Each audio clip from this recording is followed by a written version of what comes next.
Welcome, everyone, and thank you for joining us today. The Urban Economy Forum and the Commonwealth Association of Planners has partnered with the World Urban Campaign, an initiative of UN Habitat, to organize an Urban Thinkers Campus, which is titled North America Women and Urban SDGs, an urban paradigm shift towards gender equality in conjunction with International Women's Day. Today's event will facilitate a conversation about what is the city we need.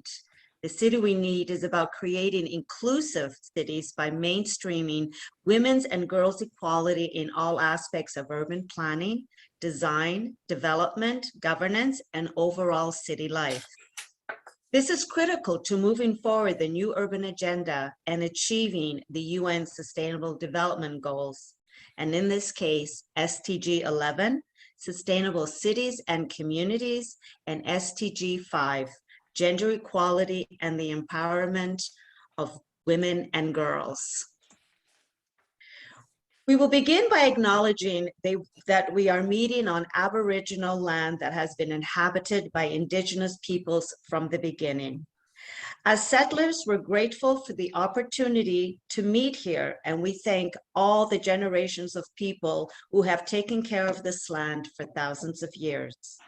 Long before today, as we gather here, there have been Aboriginal peoples who have been the stewards of this place. In particular, we wish to acknowledge the ancestral traditional territories of the Ojibwe, the Anishinaabe, and in particular, the Mississaugas of the New Credit, whose territory we are gathering on today. This territory is covered by the Upper Canada Treaties. We recognize and deeply appreciate their historic connection to this place.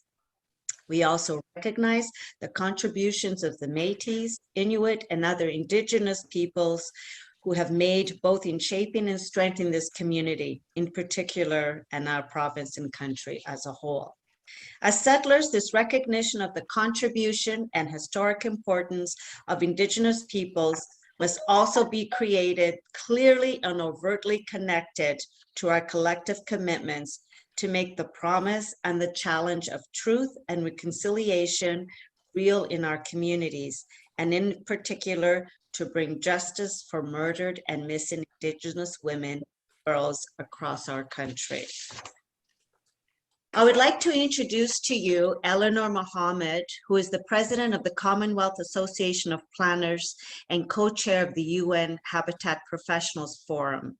She is also the founder principal of Strategic and Resilient Together. Eleanor is the moderator for our two-day event, and she is an executive leader with over 17 years of public, private, and not-for-profit sector experience. As a passionate professional, she regularly speaks and presents at international events. Eleanor is a champion for the planning profession, climate action, equity and inclusion, healthy communities, technology adaptation, and sustainability. Welcome, Eleanor. Thank you very much. Thank you, Ilda. Good morning, good afternoon, and good evening. It's a pleasure to be here with you and to moderate this Urban Thinkers Campus, North America Women and Urban SDGs, a paradigm shift towards gender equity. I'm honored to spend today and tomorrow celebrating International Women's Day with so many inspiring women and men. Now, before I get started, I do want to take a moment to acknowledge that our hearts and minds are with the women and families of Ukraine during this time. I also want to send our condolences to those who have suffered terrible loss due to the pandemic. Across the globe, we need to support each other more than ever. Now, there's no easy way to transition from these types of comments on war and pandemics. Please excuse the abruptness and let it not take away from my genuine sentiment. The Urban Economy Forum and the Commonwealth Association of Planners are excited to partner with UN Habitat and the World Urban Campaign, using this event to launch the City We Need Now. The City We Need Now campaign in North America will focus on game changers in cities and communities and how to accelerate change towards the North American cities we need.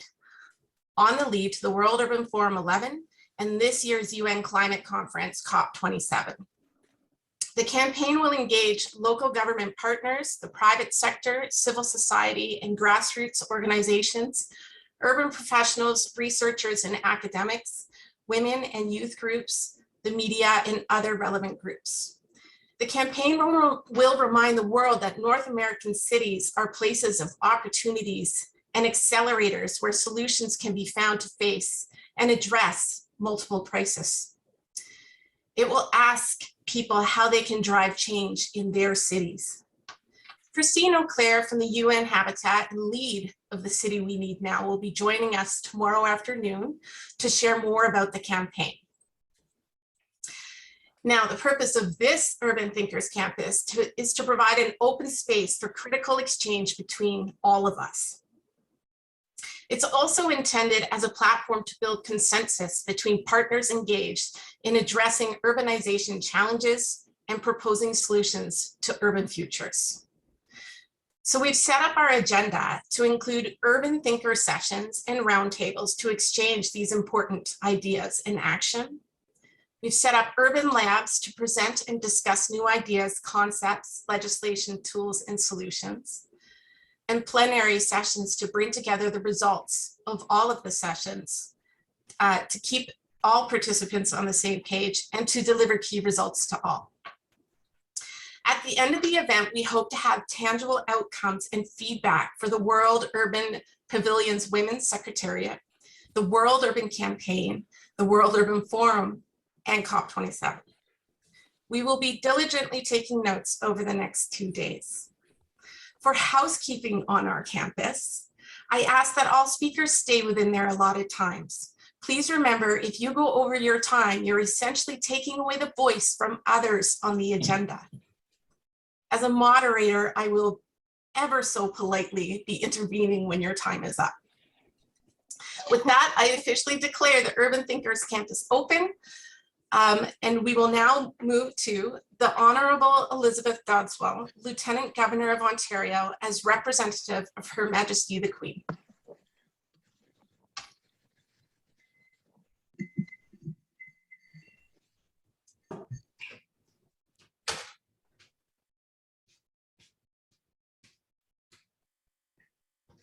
Hello everyone, bonjour, bonjour. I'm just delighted to bring warm greetings to the opening session of the Urban Thinkers Campus. With a bold and ambitious agenda before you, you have so much to look forward to. And they're on. With this being a celebration of International Women's Day. This year's IWD theme is Break the Bias. I think we might be having a sound issue with the video. Urgent and essential efforts to mainstream women and girls' equality in all aspects of urban planning, governance, and city life in general. Because it's now only too clear that gender bias in our built environment gives rise to gendered social and economic inequities that feed directly into the systemic oppression of women and girls. As the title of your gathering suggests, rooting out those biases and building inclusive communities that work for everyone is going to take nothing less than an actual paradigm shift. A shift that challenges long-held assumption. A shift that's going to bring voices and perspectives of women and girls forward in areas where they've been discounted and ignored for far too long. I think of areas like public transportation, for example, where research has consistently underscored that women's access is severely restricted due to safety concerns, where women who simply wish to travel to work, to school, or even home often face the threat of violence and sexual harassment. Or areas like public restrooms, where barriers such as poor sanitation and lighting can curtail mobility, jeopardize personal security, and limit opportunities for an active and healthy lifestyle. Those are, of course, but two examples of so many, but they underline the fundamental need to both elevate and incorporate the voices of women, girls, and sexual and gender minorities in participatory planning and design processes. And it's not simply the built environment that needs your insights. COVID has exposed so many of the so-called women's issues like childcare that are in fact fundamental to the health of our economies. Women simply have to be at the governance table in greater numbers. And in this moment of ongoing recovery from COVID-19, I think there's an opportunity to capitalize on an unprecedented and ongoing reevaluation of where and how we live, why place matters, what constitutes stronger, more resilient communities. So this morning, on behalf of the people of Ontario, I thank everyone for contributing to this remarkable gathering, for quite simply seizing this opportunity, for raising up the voices of others, for thinking boldly about a future that is more inclusive, safe, and sustainable. You know, it's always worth reminding ourselves that the next generation of our province, country, and world is going to depend on your continued dedication and insights. My sincere gratitude goes to the Urban Economy Forum and UN Habitat for the work they're continuing to do, and particularly for making this event today possible. I wish you all a most productive and inspiring conference.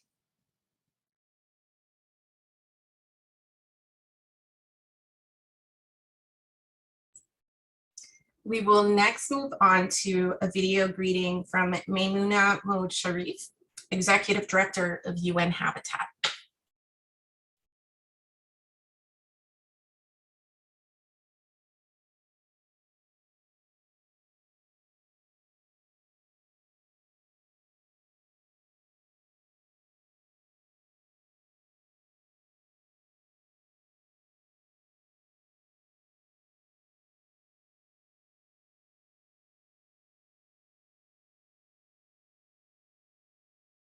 Excellencies, honorable ministers and mayors, colleagues, friends, ladies and gentlemen.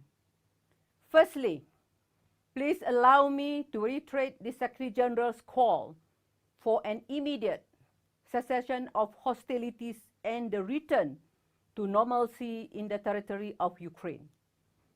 Civilians always pay the highest price.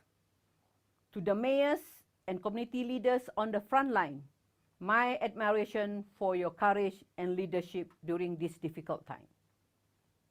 I would like to start by thanking the Urban Economy Forum and the Canadian Association of Planners for co-hosting this Urban Thinkers Campus in honor of International Women's Day. Every year, on 8th March, we commemorate women's contributions to the world's economy, culture, and politics. This year, International Women's Day theme is Changing Climates, Equality Today for a Sustainable Tomorrow, a theme that recognizes the contribution of women and girls around the world to achieve gender equality and build a sustainable future. Our dream is to live in a world free of bias, stereotypes, and discrimination. We all need to strive for a society in which people's differences are recognized and valued, gender biases broken down, and where there is equality for all. Achieving gender equality and women's empowerment is not only one of the 17 United Nations Sustainable Development Goals, or SDGs. It is critical to the achievement of all SDGs. Friends, we also must not forget that cities play a critical role in promoting gender equality and equity, as well as empowering women and girls to be active members of society. Well-planned and managed cities can be a catalyst for inclusion and powerhouses of equitable economic growth. In addition, gender equality and women empowerment cannot be attained in unsafe cities, while inclusive and safe cities cannot be realized without gender equality and women empowerment. It is a known fact that when women and girls are given equal opportunities to succeed, whether it be educational opportunities or in leadership, they can be powerful change agents, improving the quality of life for their families and communities. In 2021, UN Habitat launched her City Toolbox, providing normative guidance to member states and city managers to ensure women and girls participate in the design and development of their living environment. We need women to help us deliver the city we need now.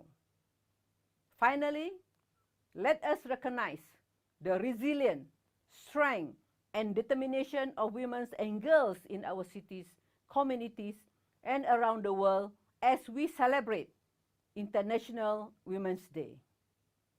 Please join me in recognizing gender equality and women's empowerment towards city we need now. Together, we can make sure that no one, no place, and no woman or girls is left behind. Thank you.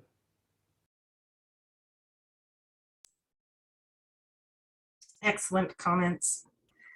Our next, and I believe it's not a video, it will be a speaker, is Julie Ward, former British member of the European Parliament and co-chair of the North America Women in Urban SDGs. Welcome, Julie.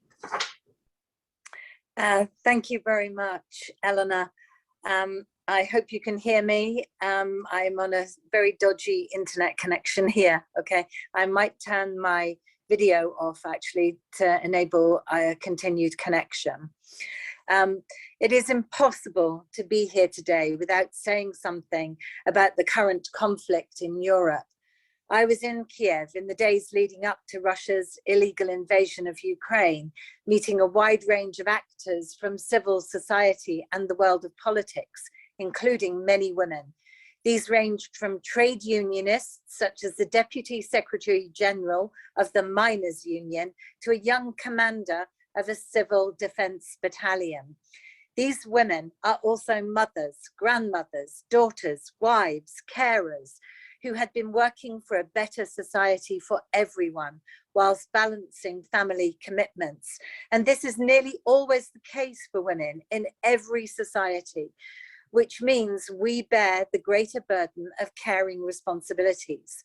And we are also the glue that holds neighborhoods together, organizing community campaigns and support networks. We roll up our sleeves to get things done at grassroots level, forgetting that we also need to be at the decision-making table. I salute the brave women of Ukraine, stepping up to enormous challenges, but the odds stacked against them, especially as we know women pay a terrible price in times of war and for decades afterwards. War breaks everything we know, even though there are internationally agreed rules of engagement.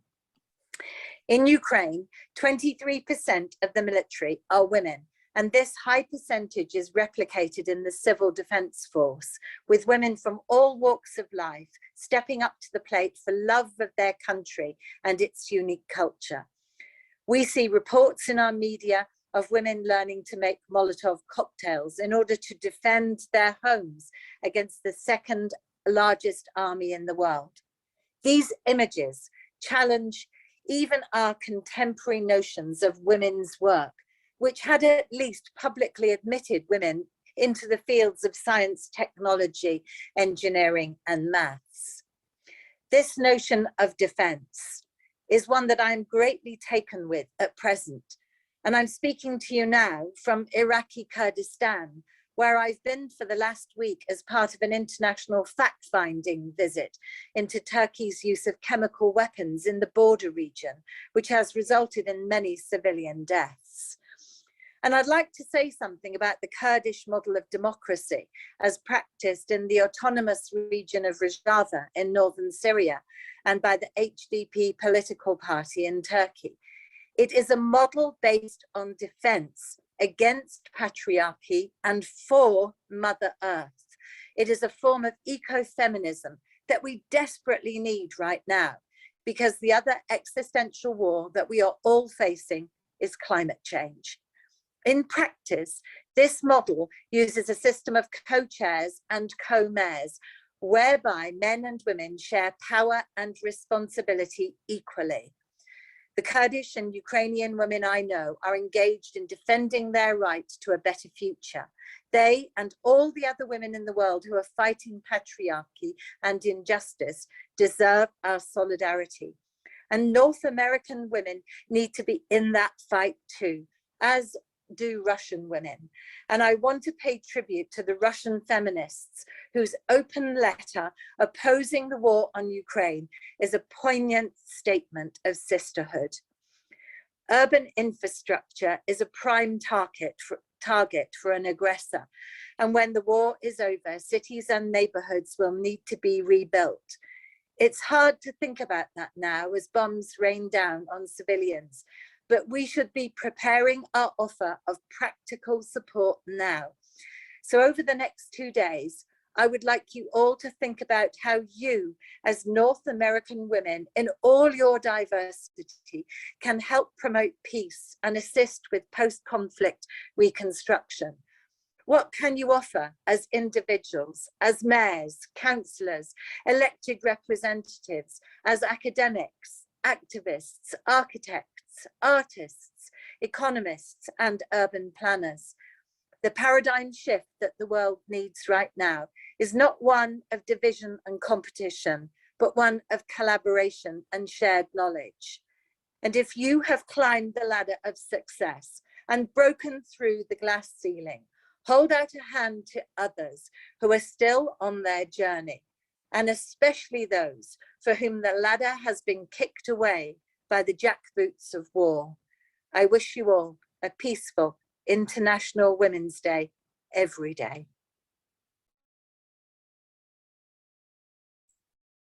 Thank you, Julie. Some very important messages in there. And I also want to acknowledge some comments being made in the comment box from Waleed about his own family who is struggling there right now. Okay, our next speaker is Reza Porvaziri, and he is the chair of Urban Economy Forum. Welcome, Reza. Thank you so much, Eleanor. Good morning, good evening, everyone. Our condolences to the people of Ukraine for this such a important tragedy.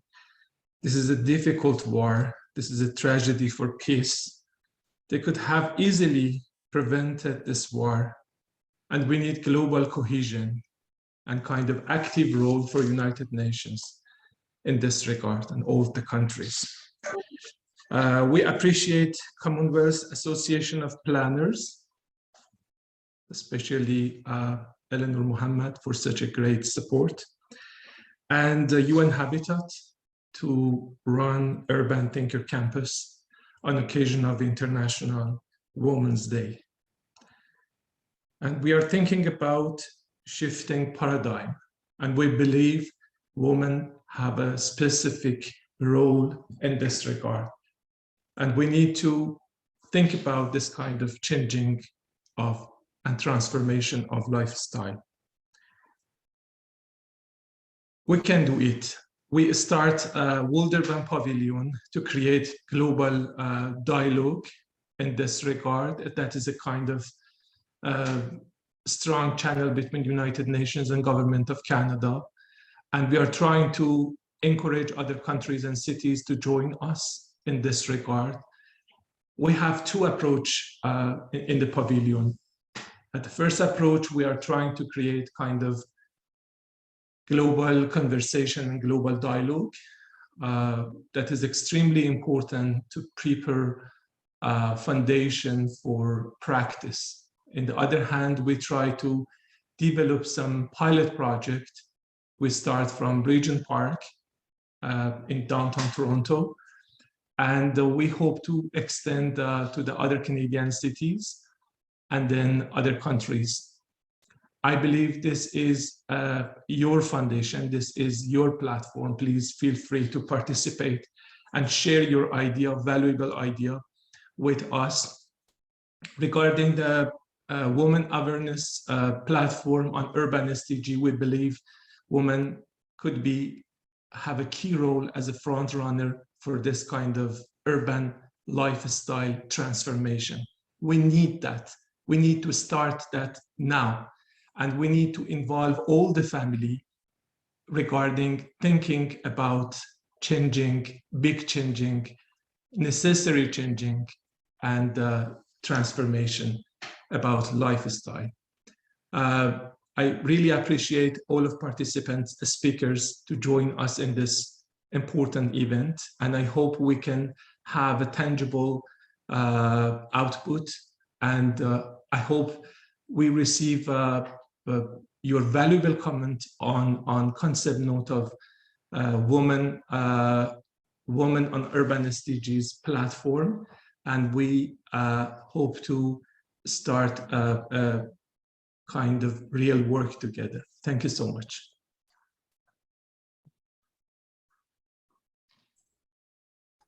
Thank you, Reza. Fazila Davar Khani, please. Thank you. Good morning, everyone, and welcome to Urban Thinker Campus. Can you hear me, Elena? Okay, yes. Perfect. Thank you, Reza and Julie, for your powerful message. In World Urban Pavilion, we believe that realizing the United Nations Sustainable Development Goals require an intersectional, gendered, and integrated approach to create a future where cities are equitable, regenerative, and prosperous, flourishing cities where all can thrive. To make this happen, we are connecting SDG 5, promoting gender equality, and SDG 11, promoting sustainable cities and communities. As my colleague Reza mentioned, the World Urban Pavilion is creating a dialogue to enhance the capacity of the United Nations Habitat, the custodian of SDG 11, to make cities inclusive, safe, resilient, and sustainable. Therefore, women and gender equality is one of the most important dimensions of this dialogue, because without considering the right and dignity of half of the population, sustainable development will be meaningless.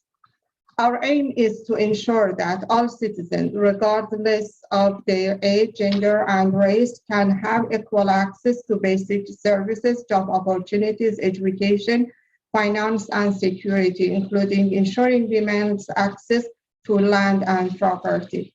To move toward these goals, the World Urban Pavilion met on December 16, 2021, to generate ideas and vision from stakeholders, including feminist activities, academics, and policymakers from across Canada and other countries.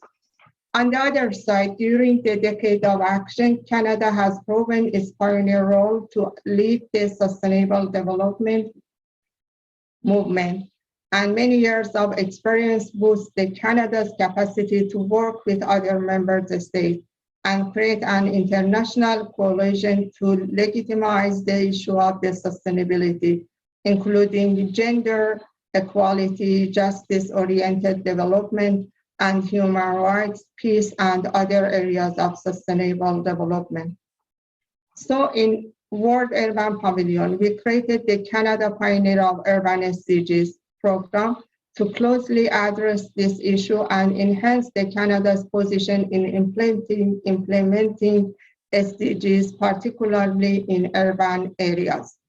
We all know that Canada cannot take leadership role in sustainable development unless considers women as an equal partner in all aspects and levels of development.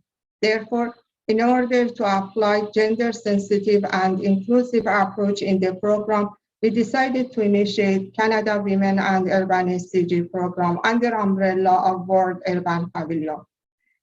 It will help us to look at the cities from the perspective of gender equality and provide the infrastructure for women's participation in different activities and create cities that women feel safe and have equal rights and opportunities, and they can make sure that their voice will be heard.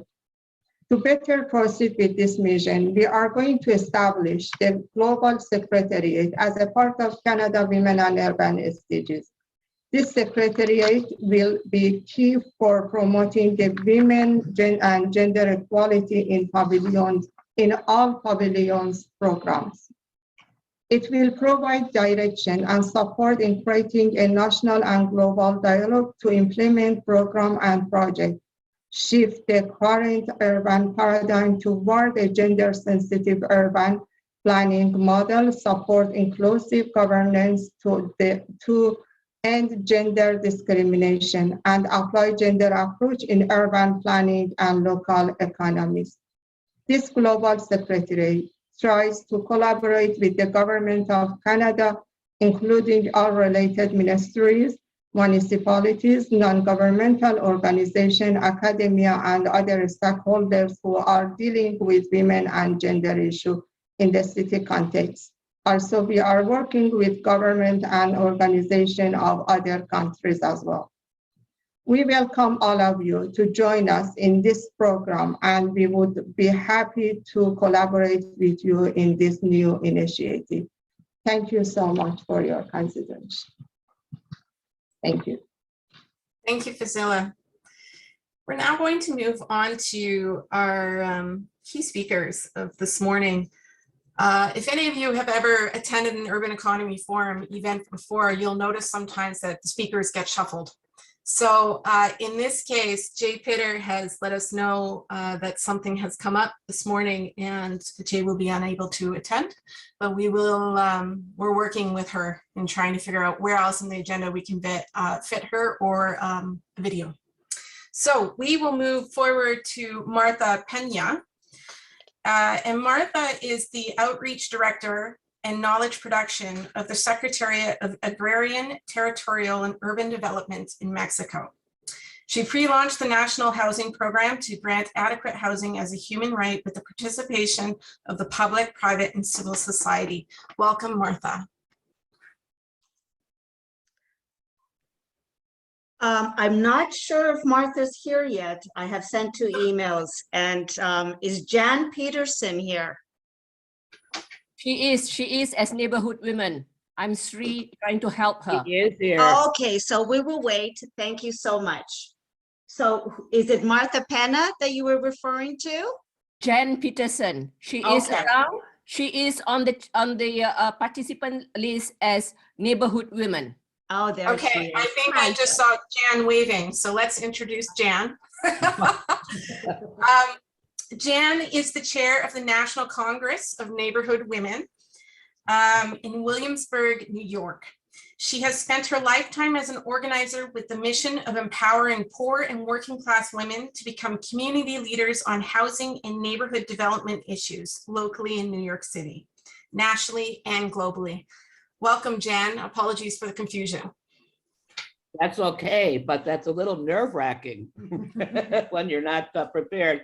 One is that we are, I just want to say on behalf of Neighborhood Women and the WIRO Commission, which we are a member of, is that we are very glad to be here because Canada, I think, is the appropriate place to have a meeting like this. And I just want to say that because we have many groups WIRO Commission has across Canada, Roots Canada, Working for Change, Yellowknife. I see Ellen Woodsworth here that have been working for years and years and years in Canada to really do what you're talking about, the kind of housing and parks and transformation of cities, because we understood that the built environment many years ago, and I said I go back to bringing a delegation to Habitat 2, where to bring women to Habitat 2. So in 1996, after Beijing, the Wairo Commission, formed by Habitat, by the way,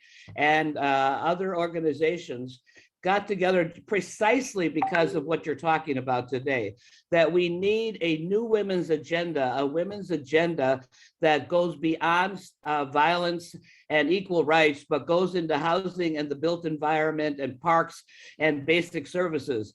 Poor women cannot live just on the rights. They need to have basic services. So we have been working since 1996 and in building the new urban agenda, because we see that's a part of this whole meeting, is to say that probably historically, the new urban agenda is the first time one is North and South came together. You know, for a long time, women in the North were kind of watchers of what was happening to the South. We have changed that paradigm. I think somebody talked about a paradigm shift.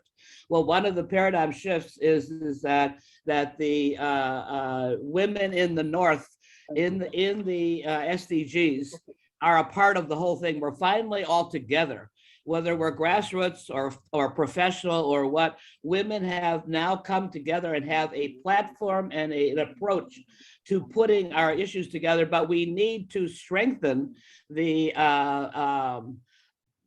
what our agenda is, because it's still not getting clear that women are actually claiming basic services, housing, and other places.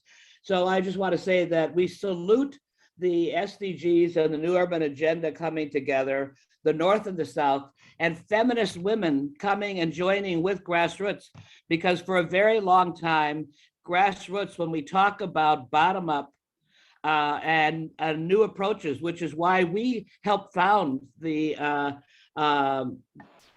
World Urban Campaign and the Wairo Commissions on the World Urban Campaign representing women. And we founded the this whole approach of how we're dialoguing with each other before Habitat 3. So we are happy to be here and happy to see that a pavilion, I mean, it's really impressive. I just want to say this before I make my remarks, to have a real concrete result of having a pavilion in Regent Park, which is a very diverse park. I know I've been there. We've had women's groups from there. So again, I want to salute Canada for being one that says, let's not just talk, but let's build, let's put people together, let's have structures.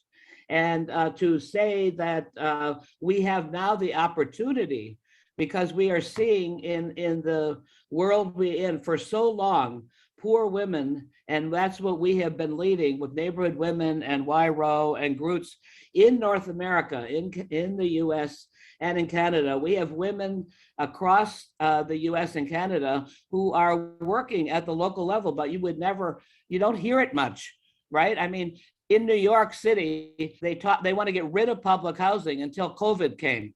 And all of a sudden, the whole city could not figure out how to deal with the 600,000 people in public housing until they talked to the women who are leading the tenant associations and the tenant groups, and who had to distribute the food because people were not going to let the outside come in and distribute food unless they knew who they were.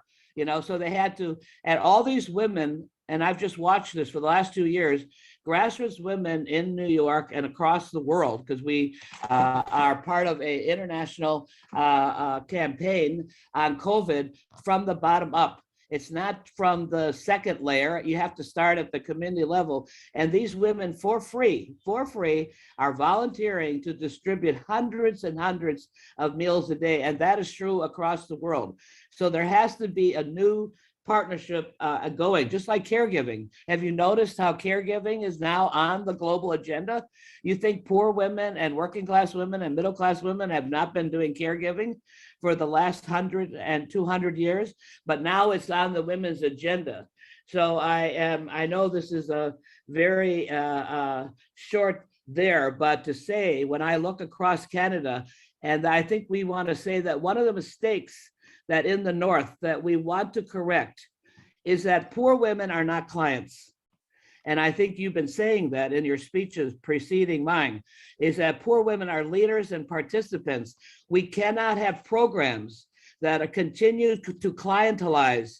I mean, I think of the housing that's gone on, that's been built in Canada and the US, and people are treated as if they are clients and not leaders. We are fighting for the only poor housing we have in New York City, the public housing, and the city is not including the tenant leaders at the table to decide again, after 50 years, the kind of what needs to happen to save it. They're at that place, and that is happening all the time. You'll have a whole slum development, and the people in the slums are not at the table planning what needs to be there. They still talk about how can we have, we need to get new housing, but they don't realize by now that every slum community needs a community center. Women need a place to meet.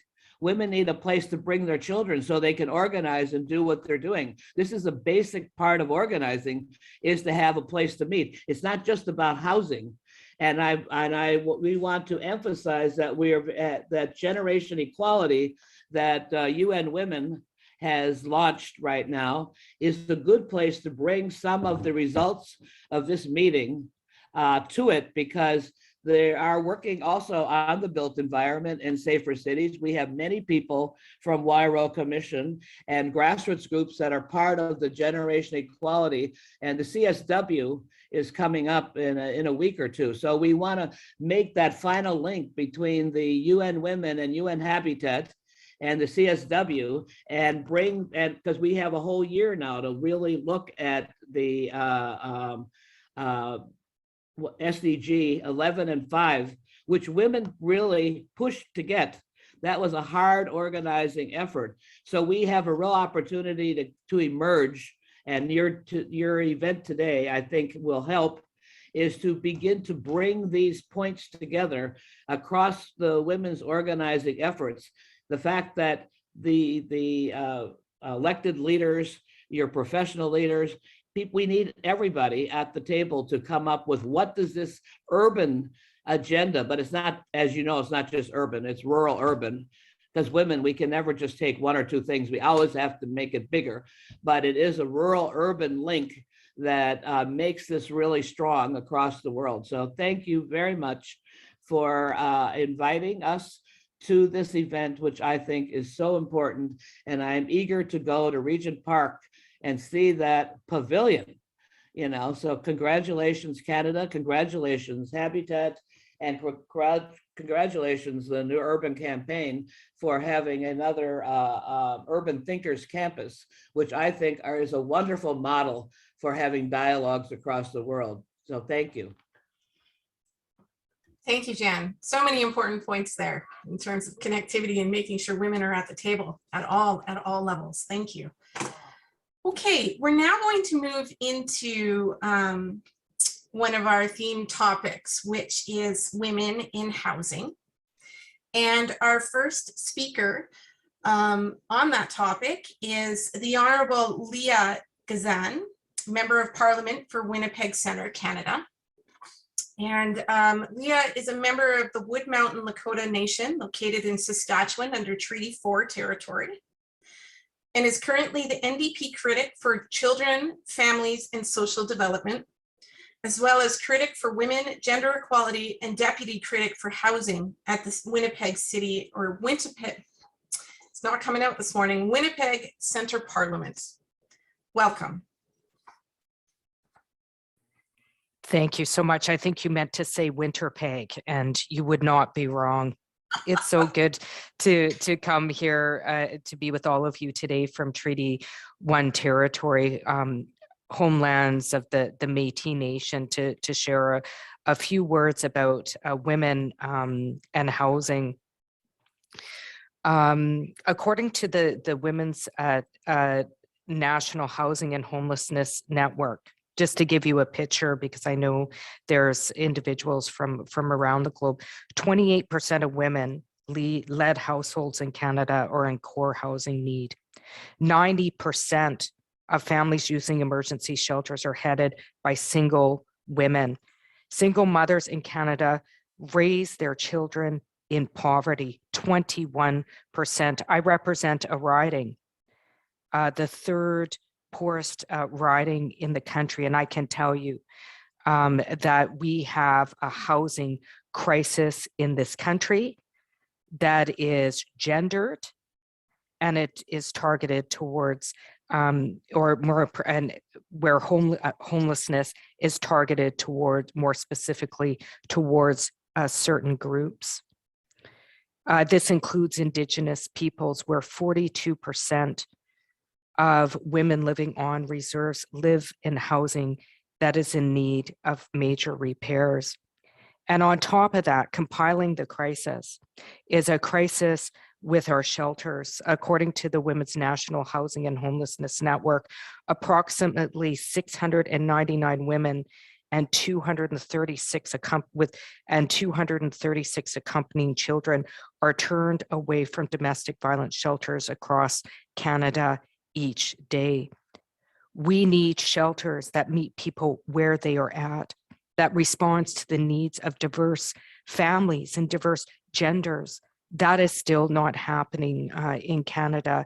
It is a crisis, and we need to address it. And because we know that poverty and exclusion are the key drivers of homelessness for women and girls in this country.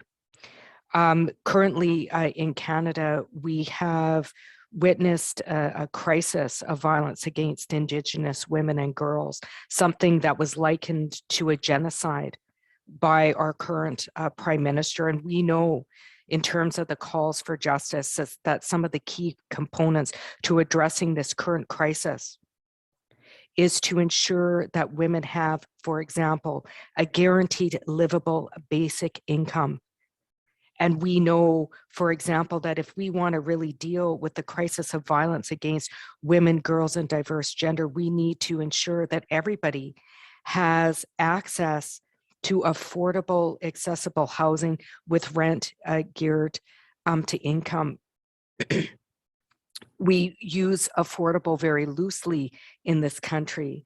I'd like to challenge that definition. It must be affordable, accessible housing with rent geared to income, with what our former speaker spoke about, with wraparound supports that's geared to community, that's driven by a community. This is the only way that we will really address this crisis. And so, you know, as we celebrate International Women's Day, I think it's important to remember that on this very day, 2022, that human rights, particularly for women and diverse gendered individuals, is still up for debate in Canada and around the globe, with things as simple as honoring housing, the right to housing as a human right. So I know that I only have a few minutes here. I'm really looking forward to listening to the discussions that we are going to have about housing. But I think if we really want to address gender equity and equality in this country, housing at the very root of it is critical to ensure that all women and diverse gendered individuals have access to the rights to housing met. Thank you very much. Thank you. Excellent comments. We are now moving to Crystal Valencia, Director of Development for Home Sweet Hope Canada, a nonprofit organization that helps single parent-led families.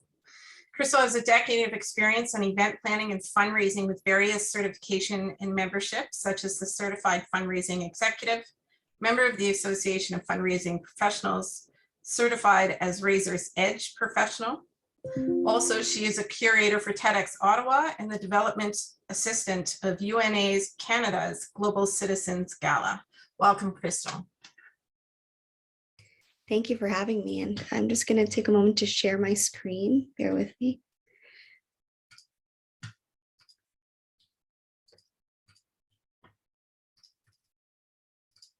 Ilda, I seem to have a disabled participant sharing screen.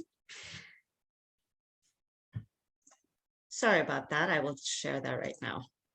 Okay, thank you.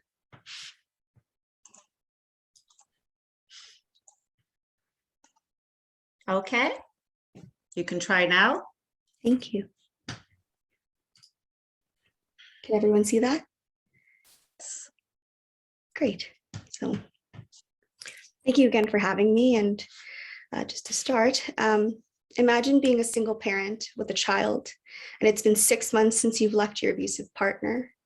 You find yourself in a bind where you're on the hunt for a 2-bedroom apartment, but you can't seem to find anything below $2,000 each month. It's an impossible ask to try and find a place to call home. And in today's housing market, the harsh reality is that many families don't, and they're separated from their children, precariously housed, or living in limited shelter systems, limited capacity shelter systems. Single parent households is often forgotten about a demographic when we're talking about housing. And I work for an organization called Home Sweet Hope, supporting Halton-based single parent-led families on their journeys from poverty to self-sufficiency through an education-focused flagship program, Homeward Bound Halton. We offer wraparound services to break the barriers of poverty by helping families who are transitioning out of homelessness and precarious housing with rental subsidies, connections to community resources like mental health, healthy food, and childcare, and basic life skills like budgeting. Once the single mother is connected to the required resources, they will have the opportunity to pursue a full scholarship and complete a college diploma, in addition to professional development, resume building, connections to jobs and internships. And so far, Homeward Bound Halton has been 100% successful in breaking a mother's dependency on social assistance programs. We're watching the break of generational poverty in its tracks, of children being inspired by their mother's resilience, that they too are working hard towards completing post-secondary education. But how can newly graduated single mothers making around $50,000 at an entry-level position be expected to pay more than 40% of her income on housing alone? Oftentimes, landlords will even reject a single mother's tenant. In Home Sweet Hope's case, this is despite landlords receiving a large portion of rent paid directly by the organization due to general stigma around single income households and low income individuals as a whole. To resolve this, we are proposing a new model of affordable housing for single mother households, for single mothers by single mothers. Inspired by the City of Vienna's gender-sensitive housing built in 1995, we seek to understand the everyday needs and patterns of single mothers and incorporate them into every level of the home design to make housework, care work, and maintenance easier. And gone are the days of trying to create and retrofit housing to work for families. Cramming a mom and her son into a 1-bedroom basement apartment simply because it's affordable, 30% affordable, isn't going to cut it anymore. We're in the process of creating widely shareable building standards for affordable housing for single mother-led households, informed by 3 main principles: participation, collaboration, and sustainability. We're asking single mother-led families across the country of all demographics and incomes, and across the world really, to join our committees and focus groups. This will help us understand the fundamental needs of a mother, and we want to connect the dots between a mother and her children's safety and well-being, empowerment of the residents with choices and ownership, to ultimately feeling proud of where they live. This will help clarify a mother's needs and inform the decisions made from the housing prototype's ideation phase up until its completion. Second is collaboration. We're working with partners from private, public, and nonprofit housing sectors to share their expertise, from local builders to B Corps to multinational conglomerates. We're partnering with people who understand truly what we're trying to achieve. We're collectively approaching housing with an empathetic mindset, from working with architects to creating 22-unit housing complexes of all 2- and 3-bedroom units, to socially procuring building materials and charging at cost with minimal profits. Lastly is sustainability. We're providing stability for families for long-term affordability, flexibility and cost through a rent geared to income model, and being unconventional in living situations as a whole, like co-housing, offering community bonds, and cooperative housing. We envision creating a circular economy with within HSH tenants, graduates, and meaning that the families who graduate from Homeward Bound would be the paid property managers, landscapers, tradespeople within the housing complex. And this affordable housing model is beyond Home Sweet Hope. Our hope is that this becomes a new way of approaching the pre-development process and pre-development phase of affordable housing for single mother families, and will be open sourced to any organization that wants to lead an affordable housing prototype in their neighborhood. We want to be the implementation agnostic approach, where regardless of whether or not we can implement and build a housing prototype of our own, you can help enhance this even further. We invite you to join us on this journey towards a more equitable and affordable housing for single mother-led families, including an empathetic approach informed by participation of single mothers across North America and the world, collaboration amongst private, public, and nonprofit sectors, financial accessibility and environmental sustainability of this housing. Let's learn from one another and try to figure out housing solutions that fit the needs of those who are living within it. Thank you. Thank you, Crystal. A brilliant idea. The new housing model based on and centered around single mothers. Thank you for that. Our next speaker is Julia Wagner, and Julia is the program manager at Ruff Institute of Global Homelessness. She holds a master's degree in public policy and management from Carnegie Mellon University, and as a volunteer, has volunteered with Amnesty International and homeless organizations in Chicago.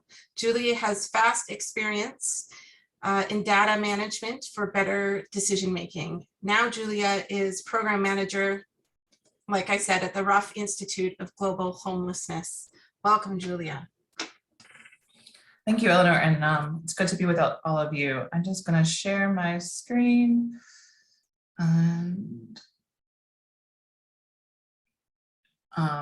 And is it full screen for everyone? Yeah. There we go. Today's presentation I'm going to give is on around the intersection of women and homelessness, and what I've seen as part of a program manager for IGH. So just to give a little background about IGH, we are based in Chicago as part of DePaul University, and our program work is around 3 strategic priorities. So the first one is See It. So we advocate for international homeless definition and measurement. Homelessness is noticeably absent from the Sustainable Development Goals. There's no indicator collecting homelessness data. And so we work in partnership with different international organizations, including a partnership with UN Habitat to improve homelessness measurement around the world and to advocate for better, for countries to collect better homelessness data. The second priority is the one that I lead, which is our Vanguard Cities program. So we work in deep partnership with cities around the globe, and we work with them to set a motivating goal and create a peer learning community where people can share what works in their communities, best practices and innovations. And finally, share it, where we connect to our international network and share these learnings to really drive an international movement to end homelessness. So just to give you a little background about where our cities are, we have 3 cities in North America: Edmonton, Chicago, and Little Rock, and cities across all 6 continents, including Santiago, Chile, Bengaluru, India, and Sydney in Australia. And if your community is interested in joining, we are broadening our cohort, and you can find information on IGH's website. And so some of the current challenges that are international challenges around women and homelessness is that women, girls, and gender diverse people experiencing homelessness, it's vastly undercounted. Women experience more of a hidden type of homelessness, so sleeping doubled up in family or friends, sleeping in cars. And so that undercount leads to an acute housing and services shortfalls, as other speakers have said. And this is particularly the case for women of color, Indigenous women, trans women, disabled women. And so the data needs to really come in and kind of understand the diverse needs of women. And silos between sectors, including homelessness, domestic violence sectors, really create dangerous gaps for women. And homelessness for women is a result of a failure of public systems. So women are more likely to have a history of mental health issues. They're more likely to have a history of trauma. And so services really need to come in and support women where they're at. And so one of the pieces of work that IGH has is a definitional framework of homelessness. around 3 areas. So the first one is people without accommodation, so people living on the street, rough sleepers, people living in shelters or crisis accommodation, and then people living in severely inadequate and insecure accommodation. So women tend to fall into a more hidden type of homelessness, which is not traditionally counted by many governments. And it's important for cities, communities to have a more inclusive definition of homelessness, including all 3 areas, to really have an accurate picture of who is experiencing homelessness in the community and have services and housing to support that. So what we've seen in communities of what works to end homelessness is, to have inclusive homelessness enumeration, to really have developed disaggregations to understand the causes and assess women in the community who have experienced homelessness and what their needs are, and to drive solutions to stop homelessness according to those causes, and have equitable data-led policies, programs, and services. And then, it's very important to center voices of lived experience, to really have women and Indigenous women, people of color at the table, leading the strategy, providing their voice of expertise, that they're experts by experience, and to really, have their expertise drive strategies and really inform strategies at every level of the system. And then what works, is to really have targeted interventions for the diverse needs of women, to move away from a one-size-fits-all program, and to, have supportive services with trauma-informed care to support mental health needs. And then also to have, multi-sector collaboration, to have different sectors, family and services, homelessness, domestic violence, be at the table working together to drive the strategy, and to have really coordinated care to end the silos as well. And finally, for every homelessness system, there needs to be housing at the center of it. So housing-led strategies, including housing first, which is permanent supportive housing, which has really been shown to help end homelessness, and then to match housing to each individual's needs, to make sure that the support and services is there to increase retention and to lead to better outcomes. So that's it for my short presentation. I'm happy to answer questions, and you can go to IGH's website to learn more. So thank you so much.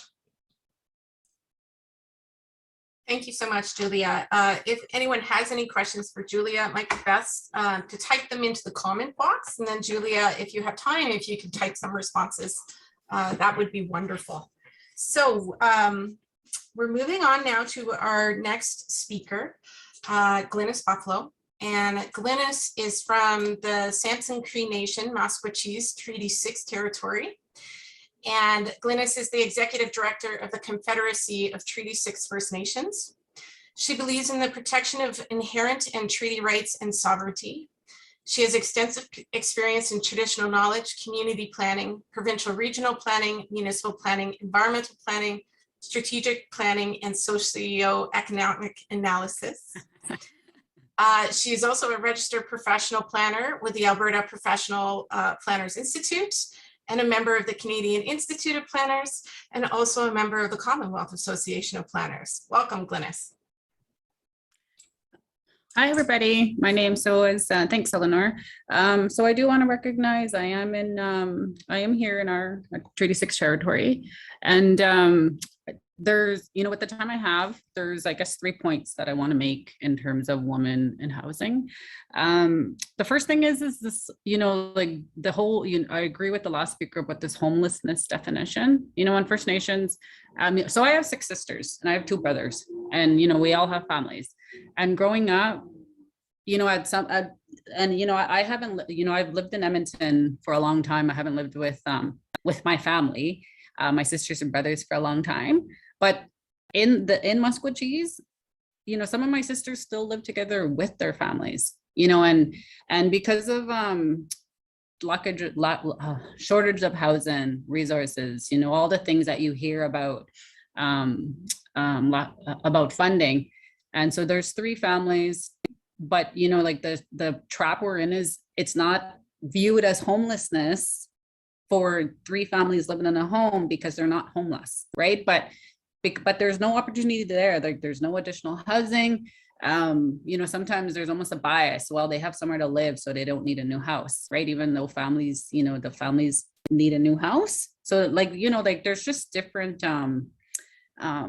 processes, right? Like, you know, nations are looking at the ways that they provide housing, and then, you know, it's all nation led. It should be. And so I think that's that's a real trap about this homelessness on nations, on First Nations, because people are homeless, but because of the situation they're in, they just don't have access to a house, right? Their own home. So I think that's one point that I wanted to make. And the other thing though is, you know, about you know, I'm listening to everybody's amazing idea work that they're doing, and you know, a lot of these, you know, they're funded by provincial government, federal government, which is great. I think that's great. But then when you get to the nation level again, because we have other, you know, like there's way other priorities that we're like that we just have to make it a priority. And, you know, you just have to get your cards dealt with them, the little money that nations get for housing. So, so because of that, you know, there's a shortage of nations, say like this affordable housing. You know, there isn't an affordable housing nation committee specifically on that, being able to fund, you know, 10 people, 10 nation members, sit around the table, meet consistently for the next 8 months, which is, you know, like that's typical from the federal, provincial, because there's money to do it, right? Like there's, you know, like there's just such a difference. To be, you know, if you say realities, of course, there's going to be an affordable strategy at the provincial and federal level. But then if, you know, if we can think about having strong recommendations at the nation level, we're just, you know, we're not able to do it. And it's because of the lack of funding that we're just, those are the cards we're dealt. So that was another point that I wanted to make. And I guess, and the other one is that, again, with women at the table, you know, to make sure that they're in those leadership roles where they can drive that content and those outcomes to do with housing and women, right? So that if there's, you know, other roles, committees where, you know, like, you know, maybe it's 50% women sit on, I don't know. But really you have to make sure that there is a seat at the table, not just one. There's got to be where it's fitting the different types of situations that you might have for women at the table. For basically everything. So that's something I really, really wanted to get out. And then I guess the last thing about housing is that when there's inadequate housing, it really affects everything else, right? Like I'll wrap this up. So I came from, you know, a typical story about First Nation woman. I came from a home where my mom left my dad because of abuse, right? Like, you know, it happened. And then I also, as I grew up, and then in housing, my mom passed away actually because she got sick because of hantavirus, you know, that's the deer mice. Because of such poor housing that we lived in, my mom passed away because she inhaled it, because there's such a lack of like that was like the standard. That's what we got. And I guess that's why, you know, I'm super passionate about this. And I am, and I'm also just, for everybody's information, I'm speaking about my own passion. This is outside of my work that I'm currently doing in my role. So this is just, you know, this is just me speaking about this. So she passed away, and that really, like that, you know, it affected the way I thought about housing, how I think about it now. Like, so this is like just that alone, that was the trap that happened. My mom died because of that. So anyway, I'm going to stop there. Okay, thank you. Thank you very much. Thank you, Glynis, and thank you for sharing your personal story, which really brings home the point that you can still have housing, considered housing, but it's substandard housing that ends up killing the people who live within it. So thank you for sharing that story. Okay, we are now going to shift topics. This next topic is called Women-Friendly Cities. And our first speaker is the Honorable Salma Zahid, Member of Parliament for Scarborough Centre in Canada. They were elected as the Member of Parliament for Scarborough Centre in 2015 and re-elected again in 2019. And their Honorable Salma Saeed is a committed champion for gender equality and a strong voice for the diverse families of Scarborough. Welcome. Thank you, Eleanor. Good morning, everyone. Really good to hear the discussion on the housing aspect. It's one of the important issues. We are all, I think, putting our heads together to make sure that we can fight homelessness and make sure that we have adequate housing for everyone. So it was good to hear everyone's perspective on that. First of all, before I begin, I would like to thank the Urban Economic Forum for inviting me to be part of the Urban Thinkers Campus on the day before International Women's Day, more specifically to speak on the topic of women-friendly cities. In Canada's urban centers, we are seeing a need and an opportunity for the development of not only sustainable urban communities, but also safe and inclusive ones. Meaningful progress on initiatives such as the World Urban Pavilion, with the aim to increase the ability to share essential research and best practices, are already going to be helpful in realizing this potential. However, an integral part of achieving a number of sustainable development goals is to ensure that the inclusivity being sought within urban communities is considered through an intersectional lens also. I myself came here to Canada as an immigrant, and I called Regent Park as my first home in 1999. And as a woman and member of a diverse community, having the opportunity to become involved in and pursue politics has allowed me to provide a unique perspective, both as woman and as a member of distinct ethnic group within the women of my city. I have lived in Regent Park for 5.5 years before I moved to Scarborough. My riding of Scarborough Centre is also a home to many diverse communities. People from all walks of life have called Scarborough Centre as their home. So I have the perspective, because I started my life as a grassroots person in Regent Park, and the factor which brought me into politics was to fight against cuts to education. And I stood up as the chair of the student council while my son was in kindergarten, who has now graduated and is doing a job. Time flies. But living in Regent Park, interacting with different communities, gave me like an input like that, what life can be for many communities.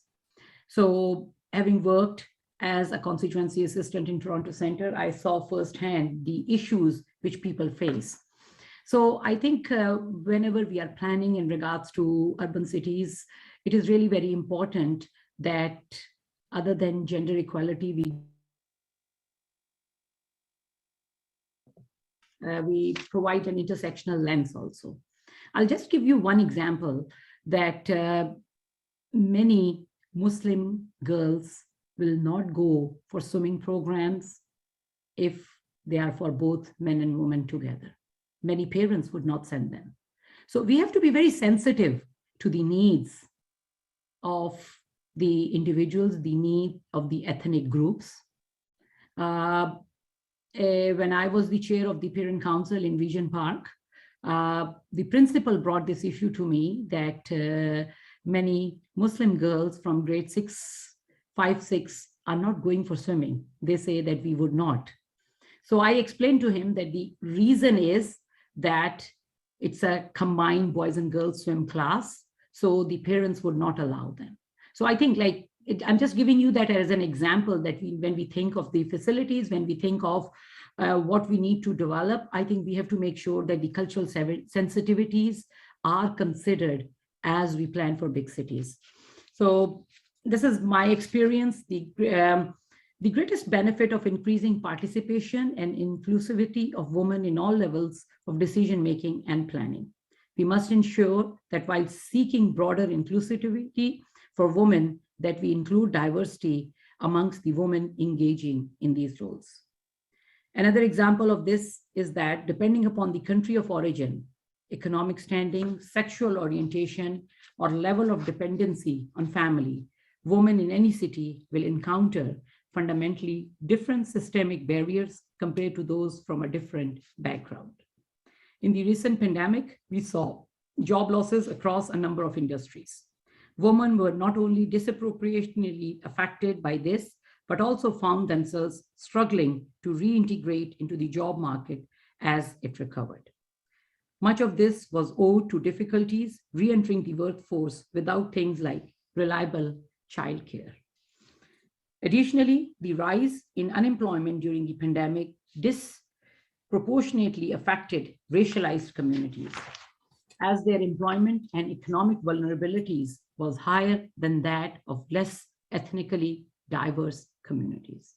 This was further compounded by an increased chance of exposure to the COVID-19 virus due to the higher population density even within their homes, as more family members reside under a single roof in many racialized communities. So when we were talking about the housing, I think one important factor which has to be considered is about multi-generational houses also. Single mothers, multi-generational houses, all these need to be considered while we are planning for big cities. We have seen the death rates higher in the long-term cares. So people have become more protective about their parents and grandparents and would like to keep them near with them. So, and in many cultural communities, many ethnic communities, culturally, their parents live with them as long as it is possible. So I think that is one thing which we need to consider also. It is important to consider and include these variables in discussions about how best to reduce negative impacts on marginalized and racialized communities, because as we have seen during the pandemic, when these communities are disproportionately affected, they require greater amounts of on-site resources and targeted programs in order to offset their vulnerabilities. By building the experiences of women from a multitude of ethnicities into our planning, we can ensure that responses are faster in the future and that systemic vulnerabilities are limited or eliminated entirely. Other backgrounds for consideration include members of the LGBTQ2+ communities, first generation versus second and third generation Canadians, accessibility needs, different age demographics, economic stability, access to housing, and other basic needs, as well as many more. The exhaustive list of different experiences and backgrounds that can be brought to the table by women throughout our cities provides a unique opportunity that goes beyond exclusively gender inclusivity. Instead, it ensures that we expand the vision of inclusivity to a multitude of demographics and ensure that the most routinely and negatively affected in our communities have their voice included in the discussions and decisions that map out our future. Yes, Ultimately, the end goals as laid out by the UN in Sustainable Development Goals 5 and 11, gender equality and sustainable cities and communities respectively, benefit from this sort of intersectional approach. It ensures that as our communities build towards the future, that planning— Selma, we need you to wrap up, please. Yeah, just 2 sentences. And decision-making include not some, but all of the different voices and backgrounds that make up those communities. Using this diversity of experience as a tool, we can not only rectify and remove systemic barriers, but create cities and communities that are truly built by the people who live in them. Thanks a lot. Sorry, I went a little over time, but thanks for providing me the opportunity to be part of this important discussion today.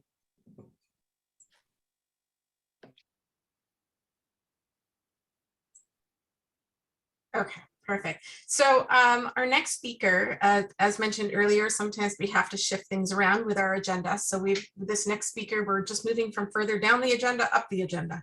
So our speaker's name is Messi Desta Heliusis. I'm so sorry, I know I'm not getting that right, so please correct me when you come on. They are the Executive Director, Canadian Centre for Women's Empowerment. and the only Canadian organization addressing economic injustice with a keen interest in addressing systemic barriers and other challenges that prevent women and girls from fully realizing their economic rights. Welcome, Messi. Hi, can you hear me? Yes. Okay, hi, good morning, everyone. Thank you so much for inviting me. I'm joining you from the unceded and unsurrendered territory of the Algonquin and Anishinaabe Nation in Ottawa.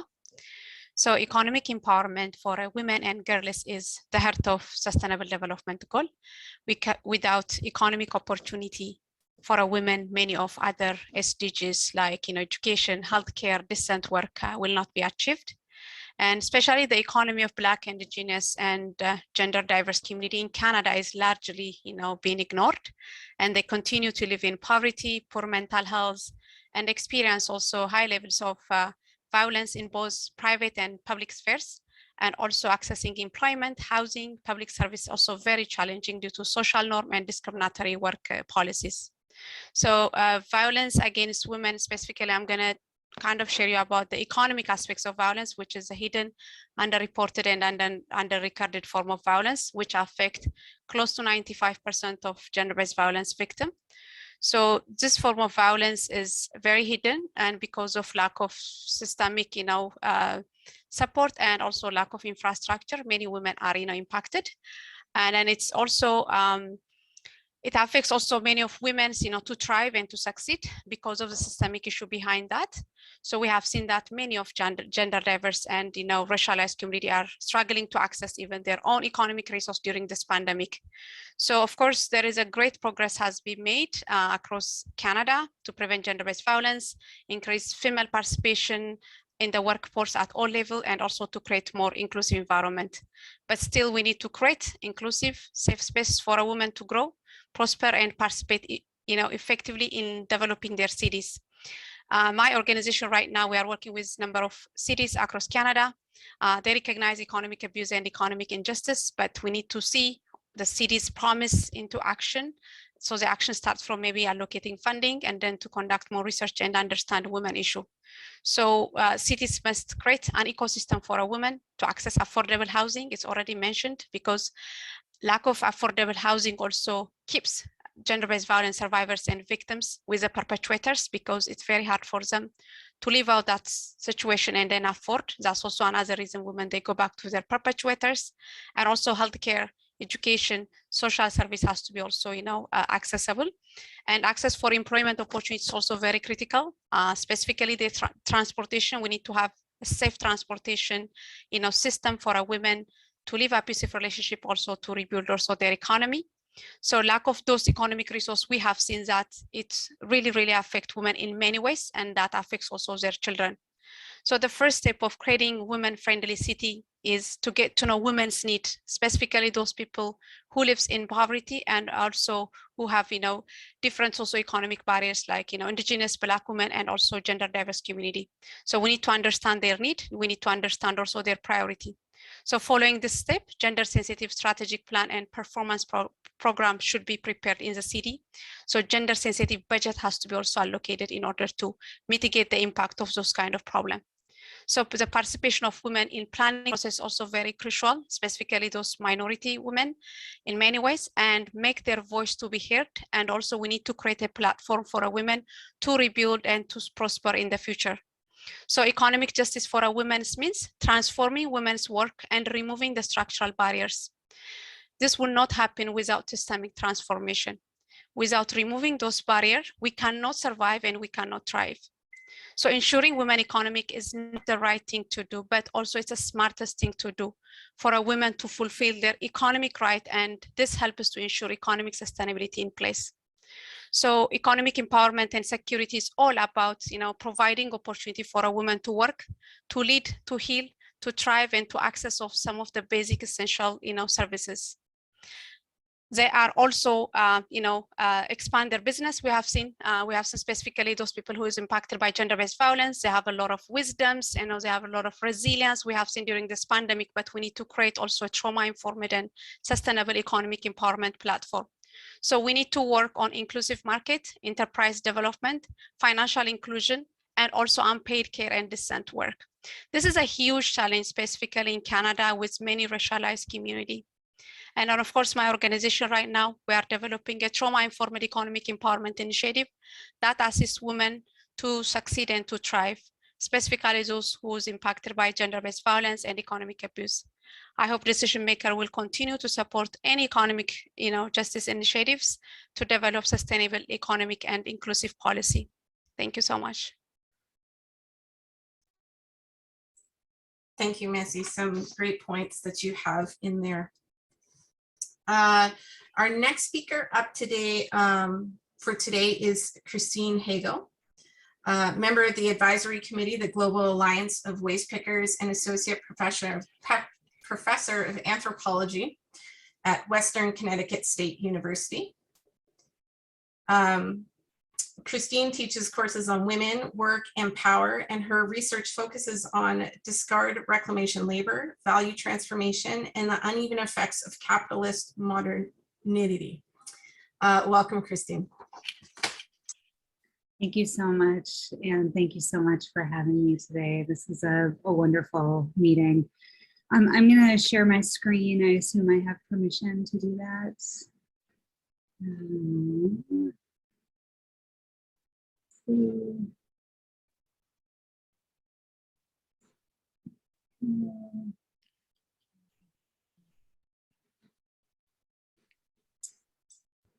Okay,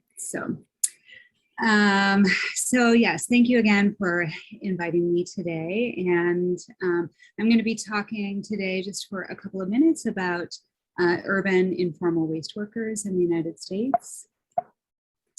And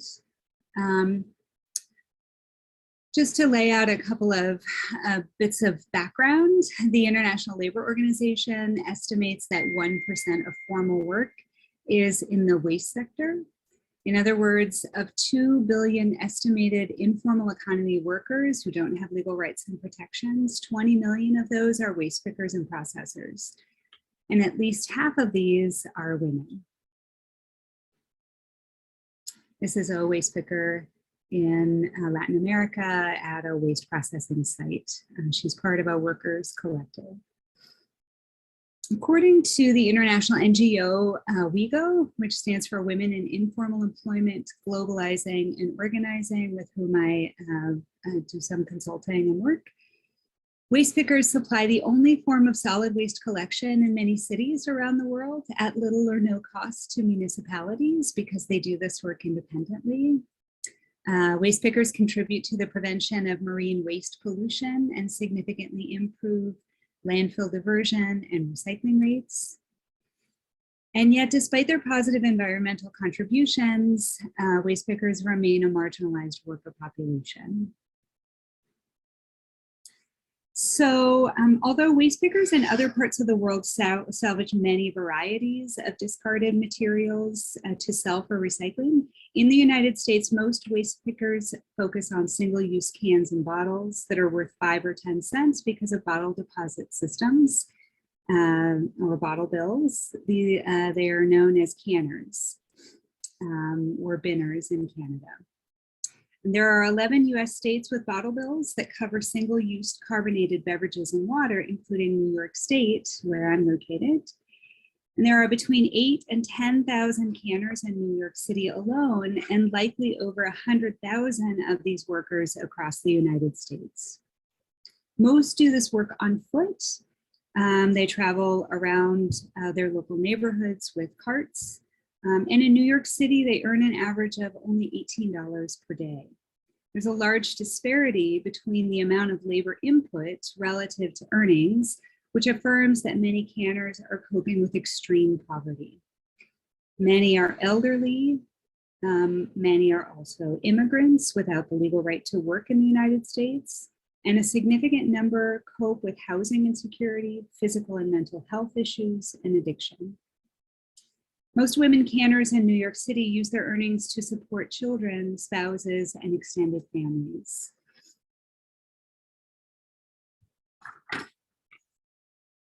So most redemption centers in New York City and in other bottle bill states are run as for-profit enterprises.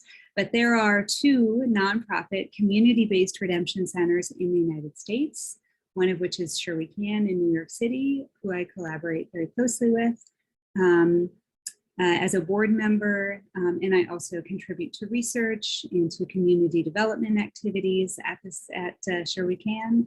I also facilitate leadership training to involve canners in organizing efforts at the regional and the global level. There's another nonprofit community-based redemption center called Ground Score located in Portland, Oregon, and we collaborate frequently with that organization. So through these organizations, women canners have taken the lead in building solidarity in their communities. As you can see in this photograph from a workshop that we held recently. They do so by identifying shared concerns and risks among this worker population, which include, among other things, street harassment, contact with hazardous materials, health impacts from extreme weather, and the theft of materials. These women have also advocated for public and political support to obtain public funding for redemption centers, for access to waste, which in many cities is considered to be sort of owned or the property of the municipality, despite the fact that there are valuable materials that can still be salvaged from those waste containers. And they also advocate for a seat at the table as stakeholders in bottle bill and EPR, or extended producer responsibility policy debates. For instance, right now we're fighting for the expansion of the bottle bill to include other containers and to increase the deposit, among other demands. These women leaders are making the case that canners are vital to waste management and recycling infrastructures in our cities.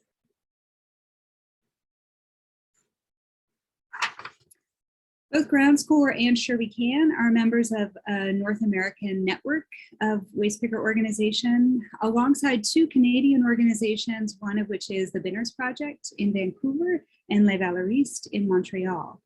And this network is part of the Global Alliance of Waste Pickers, which is comprised of over 100 member cooperatives and associations of waste pickers in North America, Latin America, South and Southeast Asia, Africa, and Europe. These networks are critical for sharing insights and strategies, but we need your help in conveying the importance of this labor sector to making sustainable cities. Our position is that everyone has the right to work. And our priority is to create protections and better opportunities for informal workers in the circular economy in the United States and elsewhere. We want to protect and expand entry points into sustainability work, including low barrier opportunities like waste picking. And in my mind, this is truly in line with SDG 11, as well as multiple other SDGs. So thank you so much for allowing me to speak today. Thank you, Christine. Some interesting perspectives on waste pickers and women-friendly cities. Thank you. I'm just going to check if Mirana E. Del Rio Ferreira is here. I didn't see them, so I just wanted to make sure before I move along in the agenda. Okay, not seeing them. So we're now going to move on into the next topic, which is women's lived experience and local community participation. Our first speaker is Rebecca Alty, excuse me. And Rebecca served city council for 6 years before running as mayor of the city of Yellowknife here in Canada. Also, she worked in the not-for-profit sector, is a graduate from the University of Calgary. Welcome, Rebecca. Thank you very much, and happy early Women's Day to everybody. So with this topic, I wanted to take the opportunity to talk about some of the successes that we've had in getting women elected, and so actually sitting at the table.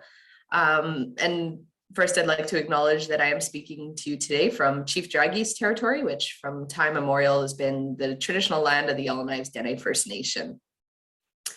So here in the Northwest Territories, some of our success in electing women can be attributed to the recent development of a campaign school for women, which is a course that has been running now for, I guess, about the past 10 years pretty consistently, both before municipal and territorial elections. And in the 2018 municipal election, which is when I was elected mayor, 4 of the 6 regional centers in the Northwest Territories elected women as mayor. And in 2019, the following year, the Territorial Assembly elected 9 of the 19 MLAs as women. And previously, the Assembly had 2 out of the 19 women, so getting it up to 9 was a pretty big accomplishment. And then actually this past summer, with 1 seat becoming vacant, it's now 10 out of the 19. So over the majority is women, and is headed by a female premier, which is only the 2nd time in the Northwest Territories history. And in fact, since the Assembly was created until 2019, they'd only ever had 12 women elected as MLA. So again, 9 in one go was pretty substantial. And since Yellowknife was incorporated in 1953, we've had 2 women as mayors. And again, when I was elected in 2018, from 2000 to 2018, we didn't even have a single woman run for mayor. So although it wasn't my intention when I ran, one of the indirect benefits of running was normalizing women running for mayor and then actually being mayor. And I heard that the day after I was elected, a mom, you know, the morning after the election, her daughters asked who won. She said myself, and she was just saying how it was a pretty big deal. And they were like, why, Mom? Of course women can do it. And so just not actually recognizing that it had been 18 years since a woman had even presented herself as mayor or as a candidate.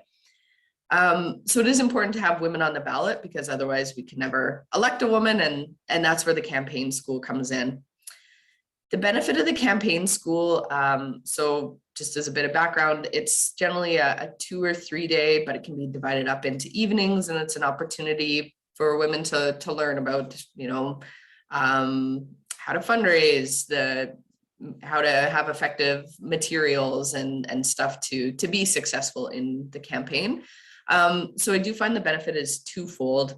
One, it gives women core knowledge and tips for running a good campaign.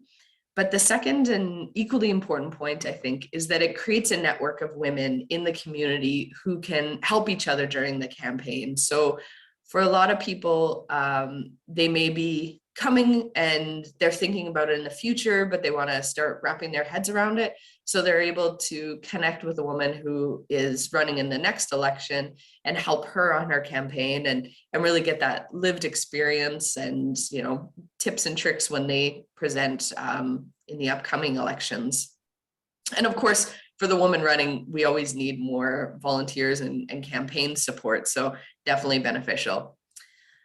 And for myself, I think the one thing to remember is that campaign schools, it's not a one and done activity. So as much as we've had success in 2018 and 2019, I don't think we can like dust our hands and be like, perfect. You know, women will see themselves in the assembly and in council chambers, and they'll present as candidates. We do really have to keep this going. And it is my concern that governments will kind of start to slow down on the investments in that area, because they'll think like, oh, we've had success. We have 50% of women elected in the territorial assembly. And I was like, that's once we've had it. So let's have it consistently. And then I think we'll have start to see success. Because for myself, I've been on council now for a decade. And again, I was introduced and the idea came to me by going to a campaign school. And during those 10 years, I've only really seen baby steps and nothing concrete or sustainable that makes me think like that we're now going to always have 50%. So when I was first elected in 2012, only 2 of the 9 of us were women. Then the next time it was 3 out of the 9, and now we're at 4 of the 9. But again, it's until we have it consistently, I don't think we can say it's that we can back off on investment. And I also think the thing, so campaign schools are great for getting women elected, But I think we also have to work on some initiatives of keeping women in office, providing support, because that part's really hard and it's becoming more challenging with social media. So it's not as easy as like a campaign school, I think is easy. But this next part of supporting women when they're in the role and, you know, retaining, it's about dismantling the patriarch. And so how can you stop the harassment and the hate directed at female leaders, the unconscious comments that lower their credibility? This doesn't have an as easy of an action as a campaign school. So that one I think is a big nut to crack that we'll have to continue to try to put our heads around in the coming years. But for now, I'm really happy that we've got the campaign schools and they're showing success, and hopefully we can continue to inspire more women to run and lead our great municipalities, territorial assemblies, federal assemblies as well. So with that, I'll say thank you very much. And I don't think we're going to questions, so I'll just leave it to the next presenter. Thank you. Thanks, Rebecca. As with our speaker earlier, if anyone has any questions for Rebecca, you can always put them in the chat box. And then maybe if Rebecca has a minute or two, she can respond. Thank you for that. Okay, our next set of speakers it looks like there's 3 of them, which is going to be challenging with a five-minute time limit, but we'll see how this goes. So we have, sorry, I've fixed up my papers here, so let me move through this really quick. Alejandra Rios Perez. She has a degree in planning and agricultural development from the National Autonomous University of Mexico. And you'll have to, you're all from the same organization, and I'll have to get you to say the name of the organization. I think it's SIDA Files Corporation that you're all from. So Alejandra is a coordinator with that organization. The second speaker is Andrea Munez Ortega, and they are a digital communications manager, and they lead the digital communication platform for the company. Her focus is the development of ideas and creative proposal for communication platforms. And the third speaker is Hannah Swenson, and they are the sustainability coordinator, it looks like located in the United States. And they are a graduate of the Community and Justice program of Guilford College. And Hannah has been an active community organizer, writer, fundraiser, and educator since 2008. Welcome to the 3 of you. Thanks, Eleanor, and hi, everybody. I'm just going to take a moment to share my screen.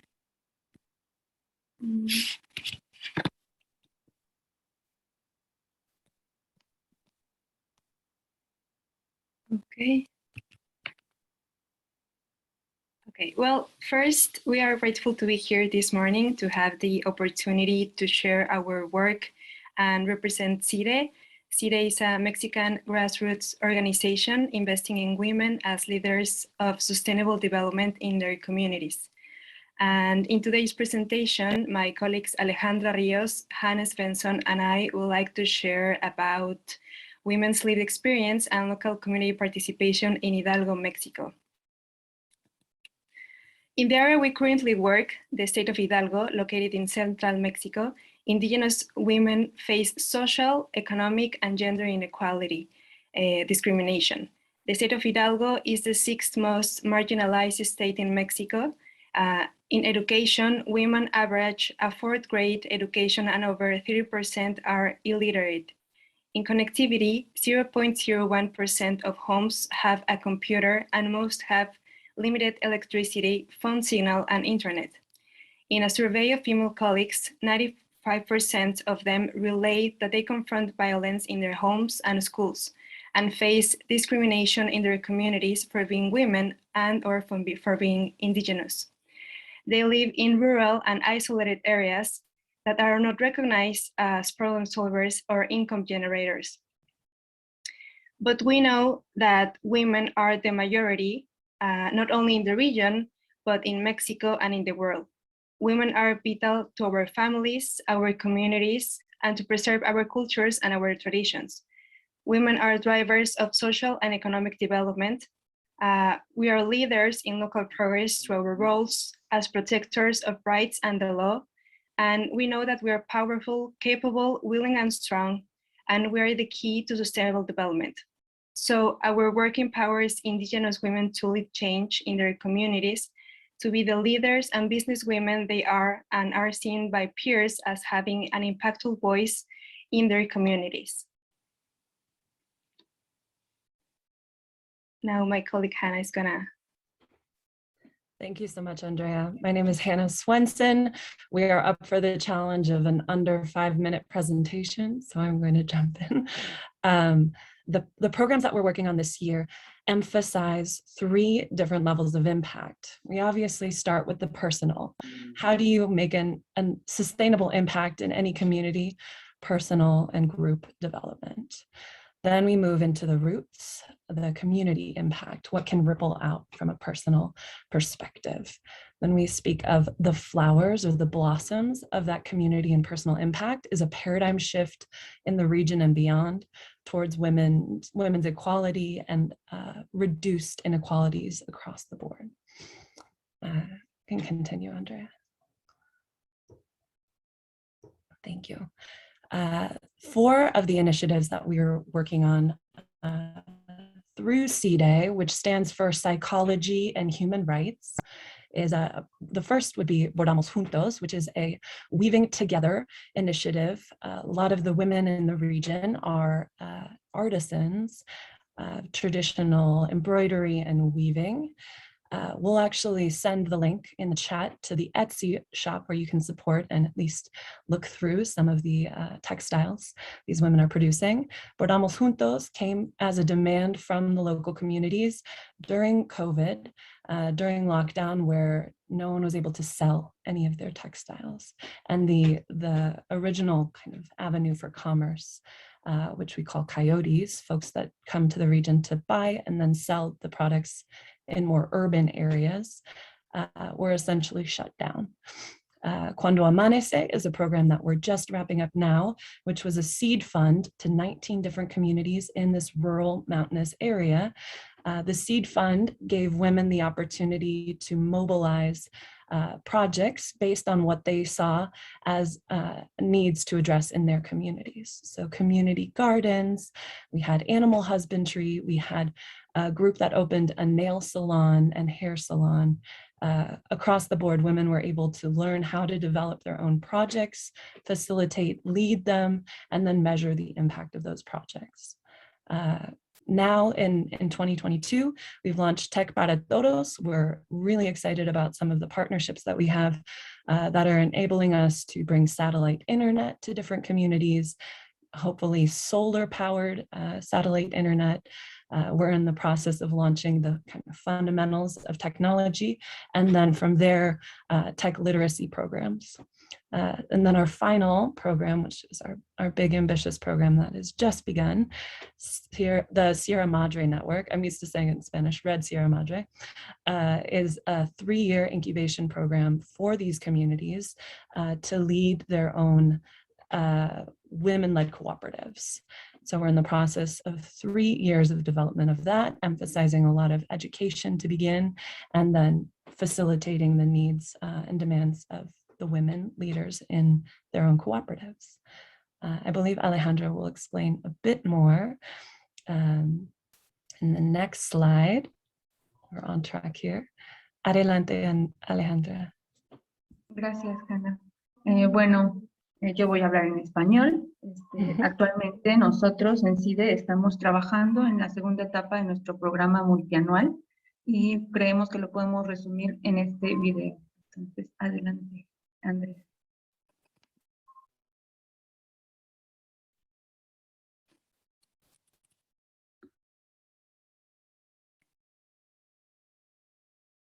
El programa Cuando Amanece fue lanzado en 2021 por CIDE AC como una semilla que hizo posible que más de 150 mujeres de los municipios de Acasochitlán, Tenango de Doria, San Bartolo Tutotepec y Huehuetla, pertenecientes a la región Otomí-Tepehua del estado de Hidalgo, desarrolláramos proyectos económicos a través del bordado, alfarería, carpintería, estilismo, cocina, producción de aves y huertos de traspatio con una inversión de 5,000 pesos cada uno.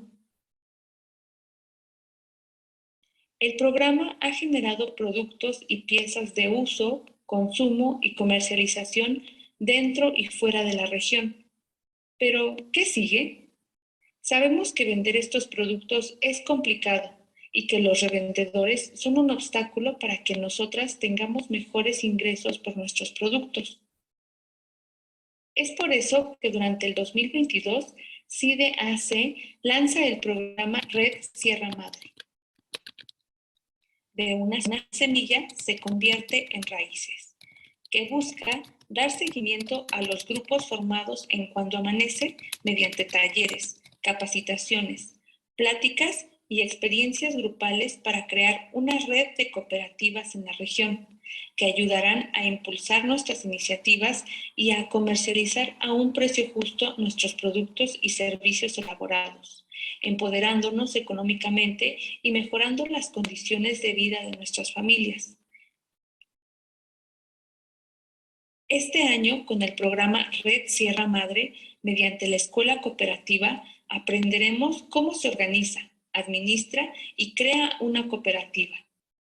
Al finalizar 2022, las mujeres participantes estaremos listas para dar el paso a construir nuestra propia cooperativa. Este año daremos raíces.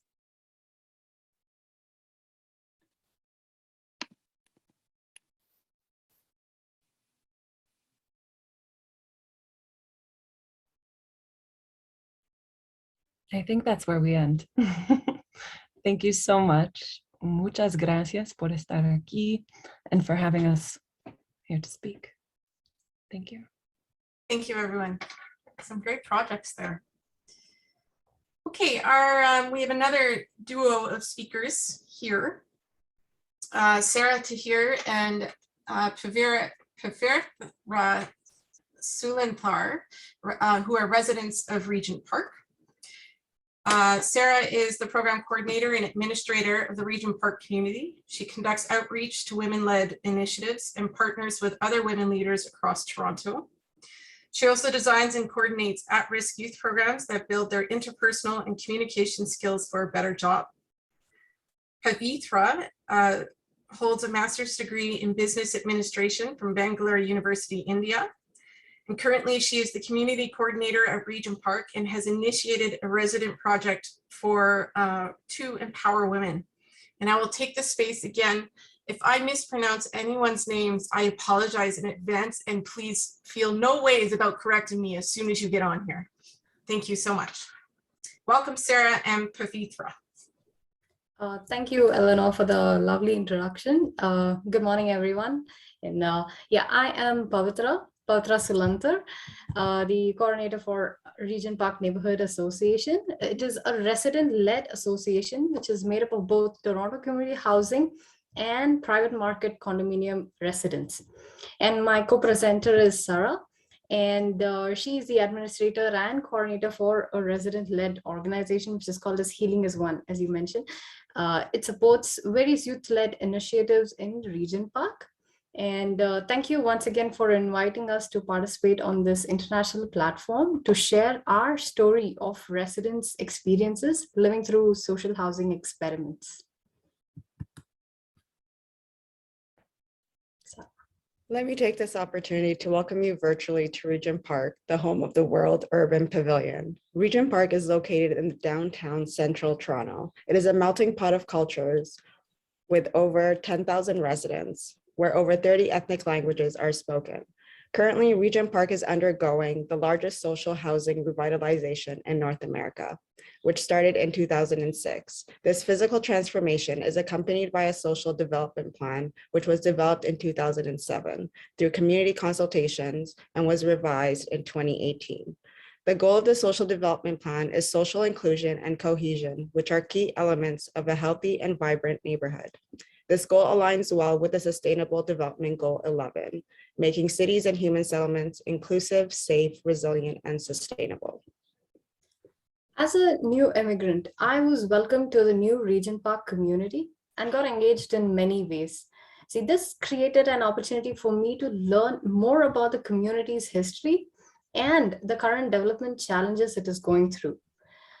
It got me excited to put my skills into action, and I became the coordinator for the Regent Park Neighborhood Association. In my role, I learned that the story of Regent Park is a story of struggles, loss, resilience, perseverance, and celebrations, which is a common thread woven through the lived experiences of residents. For those who do not know, Regent Park has undergone two major social housing experiments. The first took place shortly after the Second World War between 1948 to 1960, and it was known as the Garden City, which was adopted from the United Kingdom. It is important to note that residents were not meaningfully engaged and consulted in the designing, planning, and shaping of the community in this first experiment. Unlike the first experiment, it was the residents who demanded the current redevelopment of Regent Park, and also demanded that they be included in the designing, planning, and shaping of the new Regent Park. This led to the creation of the Regent Park Social Development Plan mentioned earlier, which to date provides actions for managing social change throughout the neighborhood's transformation from a purely 100% social housing neighborhood to a mixed income, mixed use community. It is through the stories of women like Patricia Cole and Elsaida Douglas that I realized that Regent Park is a community that has been carried on the back of women for so long, and that women's activism has been in existence and it is still thriving in Regent Park. Today, as young women leaders, we stand on the shoulders of our trailblazers, Elsaida and Patricia. In my teens, I had joined a youth leadership group that was led by some amazing mentors, and now years later, as a young adult, I am back in the community working with Healing as One. Due to stigmatization when it comes to crime and gun violence and the strained relationship with the police, young voices are always left out in decision-making. As youth advocates, we're fighting to be heard and be included at the various decision-making tables that plan, design, and shape our community. However, we learned in Regent Park that meaningful and respectful collaborations and partnerships are very key, and that resident voices should be included from the beginning and help in the designing of the various consultation processes. Ask our current development partners, Daniels Corporation and Tridel. They know that in Regent Park, the motto of nothing for us without us rings very loud and clear. It is because of that realization that residents of Regent Park are also represented in the planning committee of the World Urban Pavilion, where we share the ideas how the local community can engage with the pavilion. In conclusion, ladies and gentlemen, I think you can agree with us that because of the lived experiences and lessons learned from the past, Regent Park is a bit ahead of the game in shifting the paradigm towards gender equality and inclusion in various community designs and planning processes. With that, ladies and gentlemen, thank you for listening to our story and thank you for having us. Thank you for that presentation on Regent Park. It was great, and one that many planners know well across this country, actually, in terms of the lessons to be learned. Thank you. Okay, our next speaker is Maria Schroden, Acting Director of Outright Action International. Previously, Maria served as an Executive Director at Sweden's largest LGBTIQ organization. Maria Schroden holds various positions in the Outright organization, and today she is the Executive Director. The organization provides expert opinion to government, UN agencies, corporations, and others entities. Hello, Maria, welcome. Hi, thank you so much for having me. It's really interesting to hear from everyone here, so very happy to be here. So Outright Action International is an international organization that promotes human rights for lesbian, gay, bi, trans, intersex, and queer people globally. And it takes many different forms. We do a lot of research, we do advocacy, and we do resourcing, which this week particularly means fundraising for Ukraine, because we know that in a crisis, those who live on the margins often fare worse than many others and cannot count on the help of governments and humanitarian organizations. One of the things that we do work on is trying to influence the United Nations, because when people can't get their rights, they can't get their voices heard at their national level, they need somewhere else to turn. And so, of course, the Sustainable Development Goals is a framework that we work with all the time. And although there is no specific mention of LGBTIQ people anywhere, we rely on the fundamentals of leave no one behind. So today I want to just raise a few issues. I've heard already people mentioning LGBTIQ populations and gender diverse people in their presentations. And I have to say that is very encouraging. I go into a lot of spaces and a lot of meetings where I am the first one to say LGBTIQ, and at best someone picks it up after me. So to hear so many speakers name it specifically today is, I think, incredibly encouraging.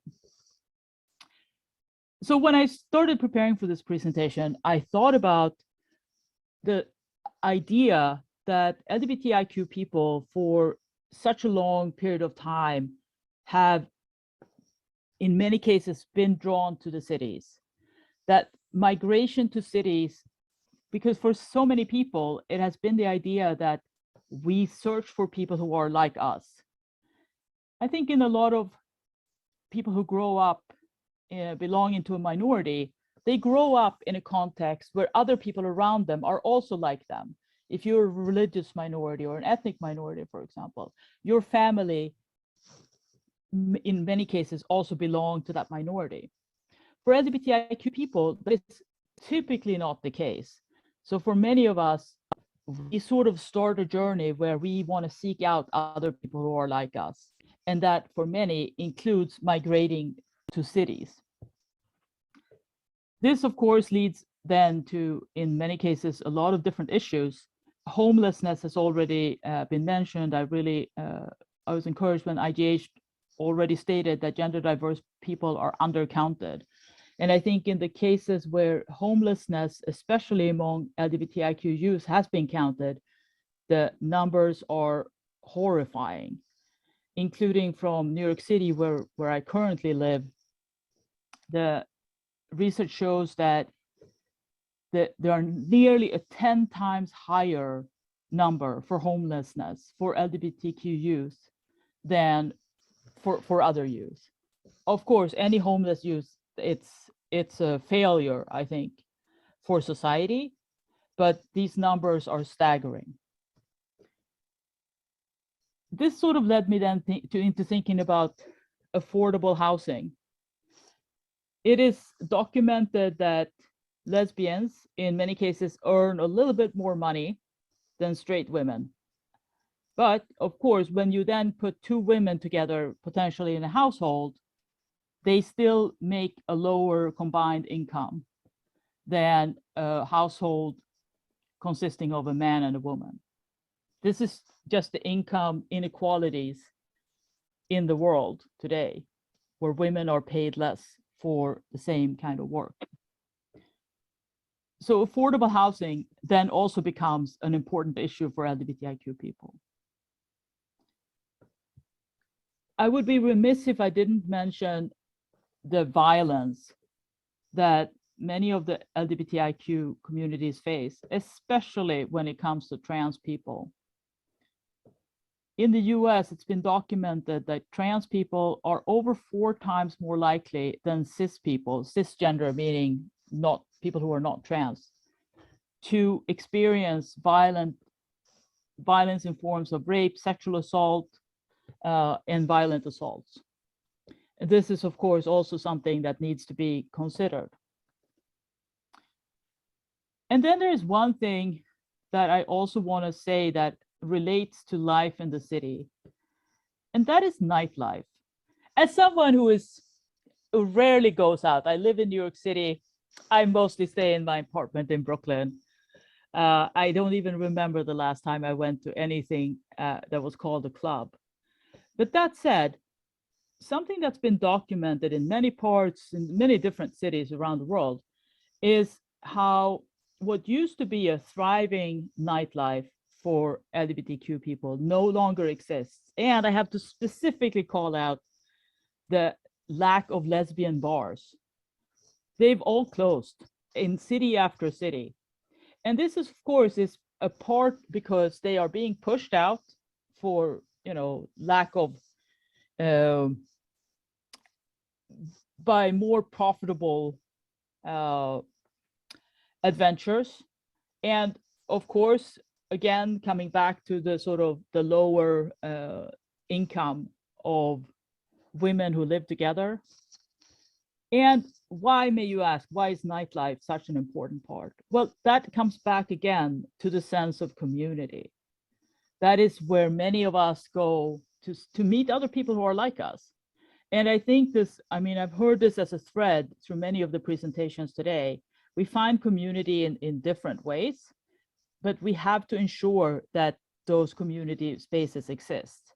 For me personally, and I can clearly hear it from some of the other presentations today, the need for community comes through our activism. Not everyone wants to be an activist. I just want to say one thing. I feel like I've presented 4 problems. I want to say one thing as a solution, and that is engaging with the LGBTIQ communities.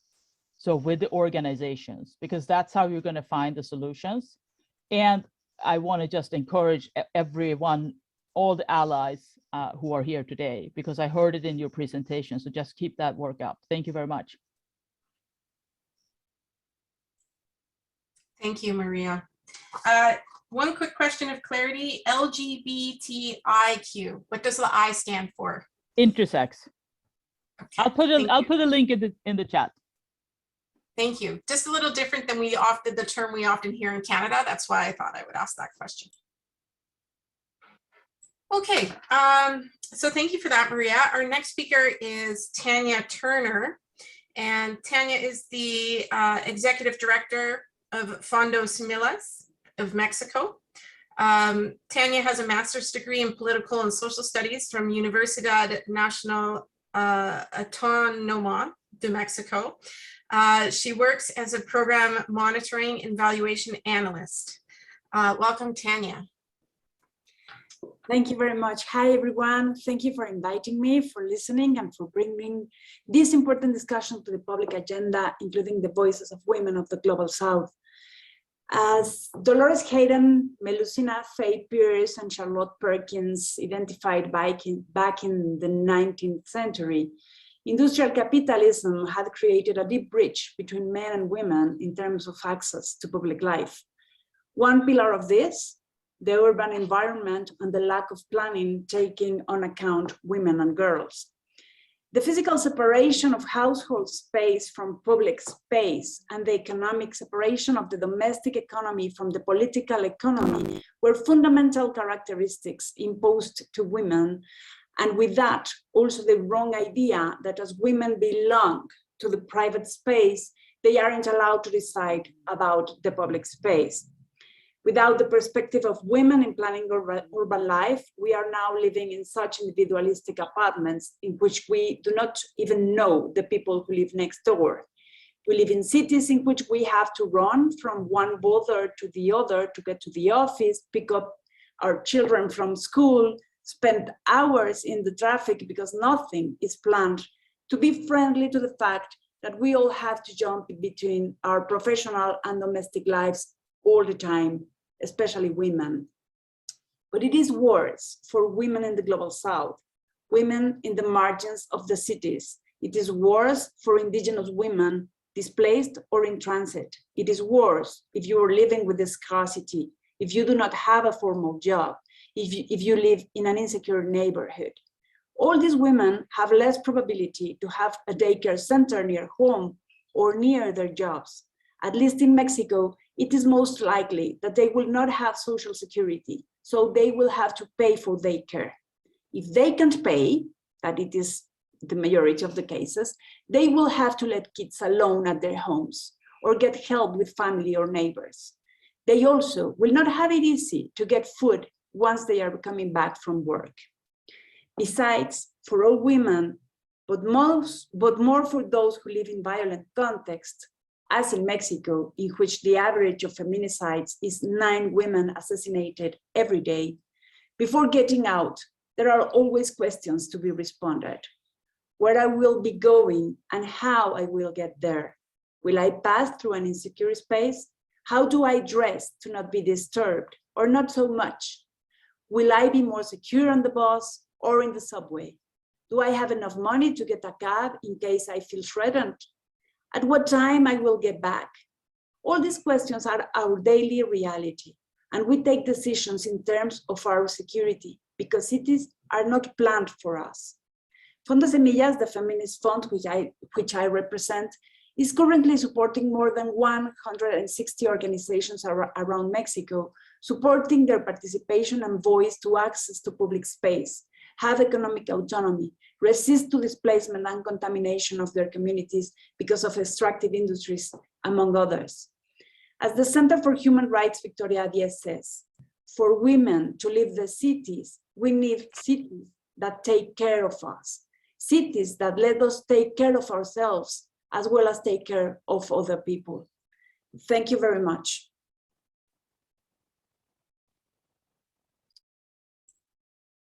Thank you, Tanya, for sharing that experience. And it's amazing in North America, from south to north, the differences of what women have to go through in their daily lives. So thank you for sharing that. Well, we do have a speaker from our previous theme, Women-Friendly Cities, who's here now. And I can see you. Mariana Del Rio, please, welcome to the floor.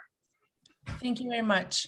So I'm going to start. I'm part of the Ministry of Women in the Mexico City. Currently, the Mexico City is ruled by a woman that it's called Claudia Sheinbaum, that maybe you already know. And also, the cabinet is composed mainly by women. The Minister of Administration and Finances, the Minister of Health. Also, we have the Minister of Culture, the Minister of Environment, and the Minister of Civil Protection and Integral Risk Management, the Minister of Native People and Districts and Indigenous and Resident Communities, the Minister of Education, Science, Technology and Innovation, the Minister of Tourism, and of course, the Minister of Women. We also have for the first time that a woman in charge of the Attorney General's Office of Justice, and the main priority of the General Development Plan of the Government of Mexico City, we have full self-government and self-determination of women and girls, through enforcement of the right of the substantial equality decision in making public and community lives, when fighting gender violence, objectification, stigmatization, and sexual exploitation. To achieve this goal, we have 4 clear objectives, that is self-empowerment of women and end gender violence, which allows attention and protection of women in situation of violence as an early alert of mechanisms to prevent risk of feminicides. We also have political women empowerment, where women take part of decision making of public and community life on an equal footing with men. We also have development and operation of a system of integral protection of women's rights, especially those that are facing of the worst conditions in inequality, exclusion, and violence. And also in the 4th, we have girls and women that have guaranteed throughout life the universal and free access to public services for physical, emotional, and social welfare. Can we have the next, please? The Minister of Women was created in 2019, and I am part of this agency. This was created for providing with higher hierarchy, centrality in coordination and articulation to policies and programs about gender in order to attain equality between women and men. promotion and diffusion of human rights of women and girls, mainstreaming of gender perspective in public administration in Mexico City, eradication of violence against women due to gender reasons, and access of women to justice and promotion of economic and physical self-government in women's decisions making. In the next one, you will find different programs that we have in the Ministry of Women that we have that I'm going to explain. We have the Lunas, that is the name in Spanish, and these are territorial units of attention and prevention of gender violence. These are spaces where women suffering from any type of violence can have advice and psychological and jurisdictional support, besides receiving information and endorsing in topics such as sexual and reproductive rights and legal termination of pregnancy. We also have Abogadas de las Mujeres, that is, we have exclusive women lawyers, and this strategy is to guarantee the access to justice to women living and transiting in the capital. They give some advice and support to file inquiries from some crime of gender violence and when attending to the Attorney General's offices.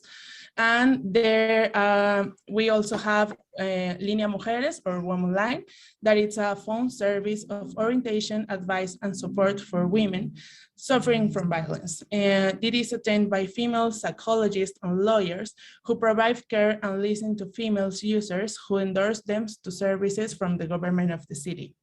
We also have the Red de Mujeres en Alerta por Ti, that we have it together with the General Direction of Citizen of Participation and the Institute of Dignified INGs.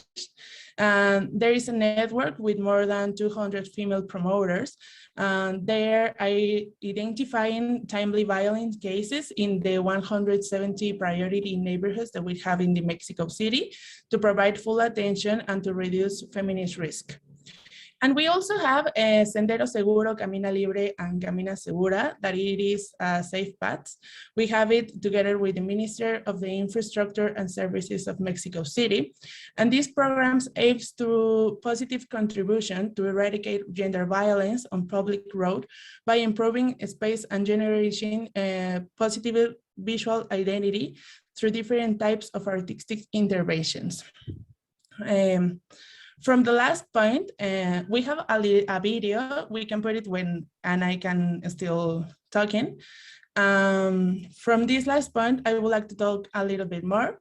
This is a program that looks for a boost in citizen participation involving communities and boroughs, promoting peace, coexistence, and social inclusion, applying gender perspective in cross-disciplinary way.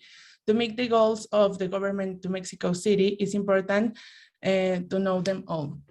Currently, the government of Mexico City has intervened 222.5 kilometers along 205 paths along the 16 boroughs in the Mexico City since 1929.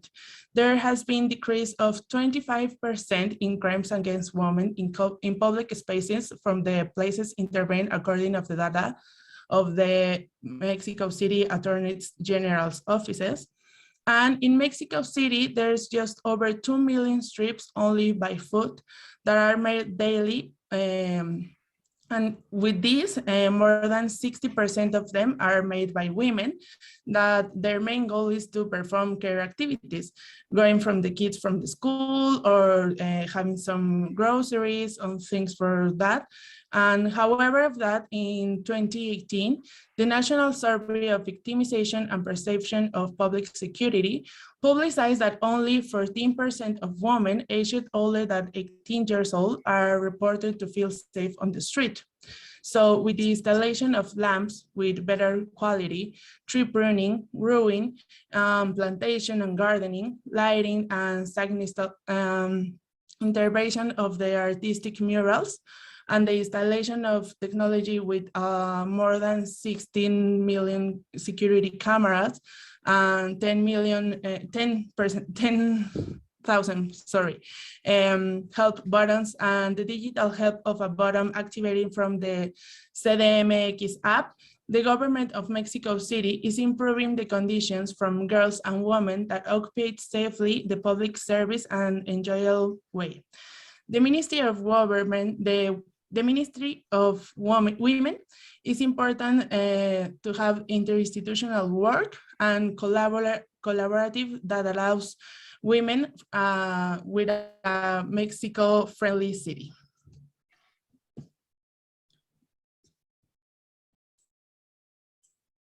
Great, thank you, Mariana, for your presentation today.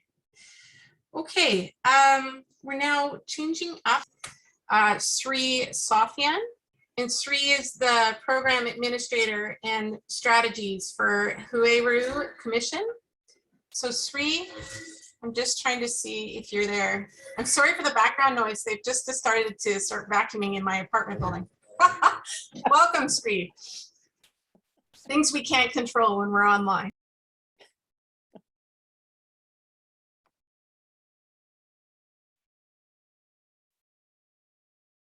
Good afternoon, good evening, and good morning, wherever you are. I think there are people who are joining from other time zone as well, not only the EST or the North America time zone. So thank you very much for inviting me to speak in this closing session.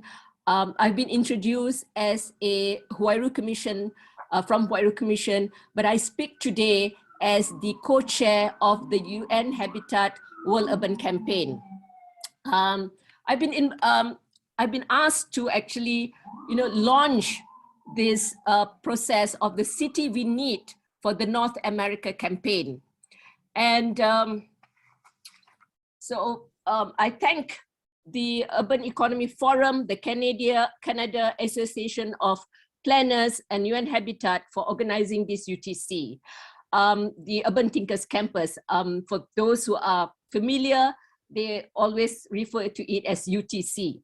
So the Urban Thinkers Campus is actually a platform for urban people who are active in urban issues to participate through the World Urban Campaign. The World Urban Campaign is created by UN Habitat in more than 10 years ago, in 2010, as an advocacy and partnership platform to raise awareness and promote positive change in order to achieve green, productive, safe, healthy, inclusive, sustainable, and well-planned cities. And that's what we want for our cities, yeah? Because our cities are our home. Through the World Urban Campaign and over 250 urban thinkers since the first Urban Thinkers in 2014, we have engaged over 30,000 participants. Yeah, and today you add what, another 80 participants to this number. And the World Urban Campaign has provided an educational exchange led by 16 partner constituent and civil society, women, grassroots,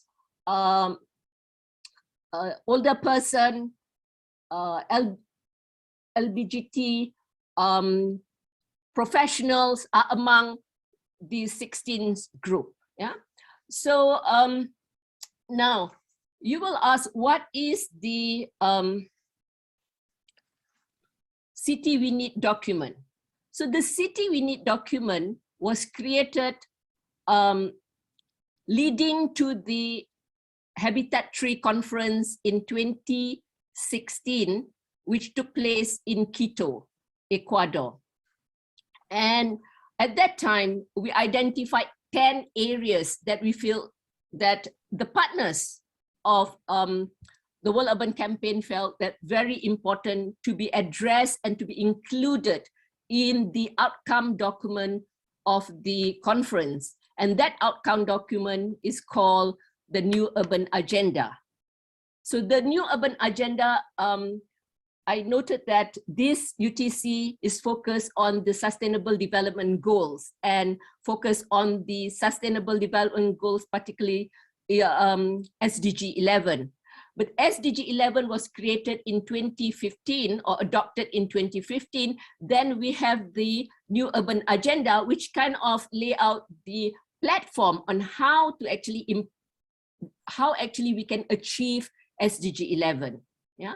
So today, 5 years after we had the initial shared vision and framework of what the city we need, we felt that there is a time, I mean, this is a timely period to relook at that big vision. Yeah, because time has changed and we have new challenges. And these past 2 years, we really felt that challenge.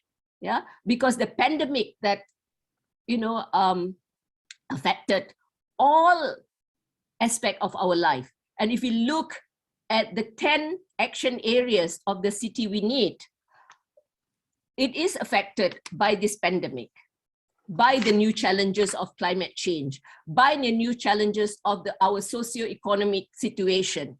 Yeah. So, and when you discuss this, the focus on women, all 10 areas. Yeah. If you have the slide in front of you. So all 10 areas are actually very much affected women, and women and their families and their communities, you know, have to have the space to actually give input to what action mean in each of this area. Because this is not, you know, a peace and security is not gender neutral. Yeah, everything in these 10 action areas are not gender neutral. It has impact on men and women and the intersectionality. I was listening to the last part of the plenary reporting back from the breakout group. I hear that, you know, the concern about housing. Now, housing is part of our built environment, and that built environment is also linked, I mean, definitely with how we do urban planning and design. Yeah, and the impact of that have different impact on men and women, and also the age, where you come from, where you live, your economic situation and all that. So I hope that this launch of the city we need now will give you the opportunity to also provide input to the document that we are working on, the World Urban Campaign is working on. And I think this UTC has a lot of potential. And I hear about what is next. Somebody asked, yeah, one participant asked, what is next? Alda mentioned that we'll provide the input to the World Urban Campaign Secretariat, then to UN Habitat. But at the local level, we all have the opportunity to work together. And that part about engagement, participation, partnership, and that all must be intentional is very, is the heart of how we will take action, how we will work together, how we will achieve the urban future that we want, the cities that we want, the city that we need, the city that we want, the cities and urban areas that we live in and we call home. Yeah. So I shared briefly the 10 areas here. I'm not going to repeat them.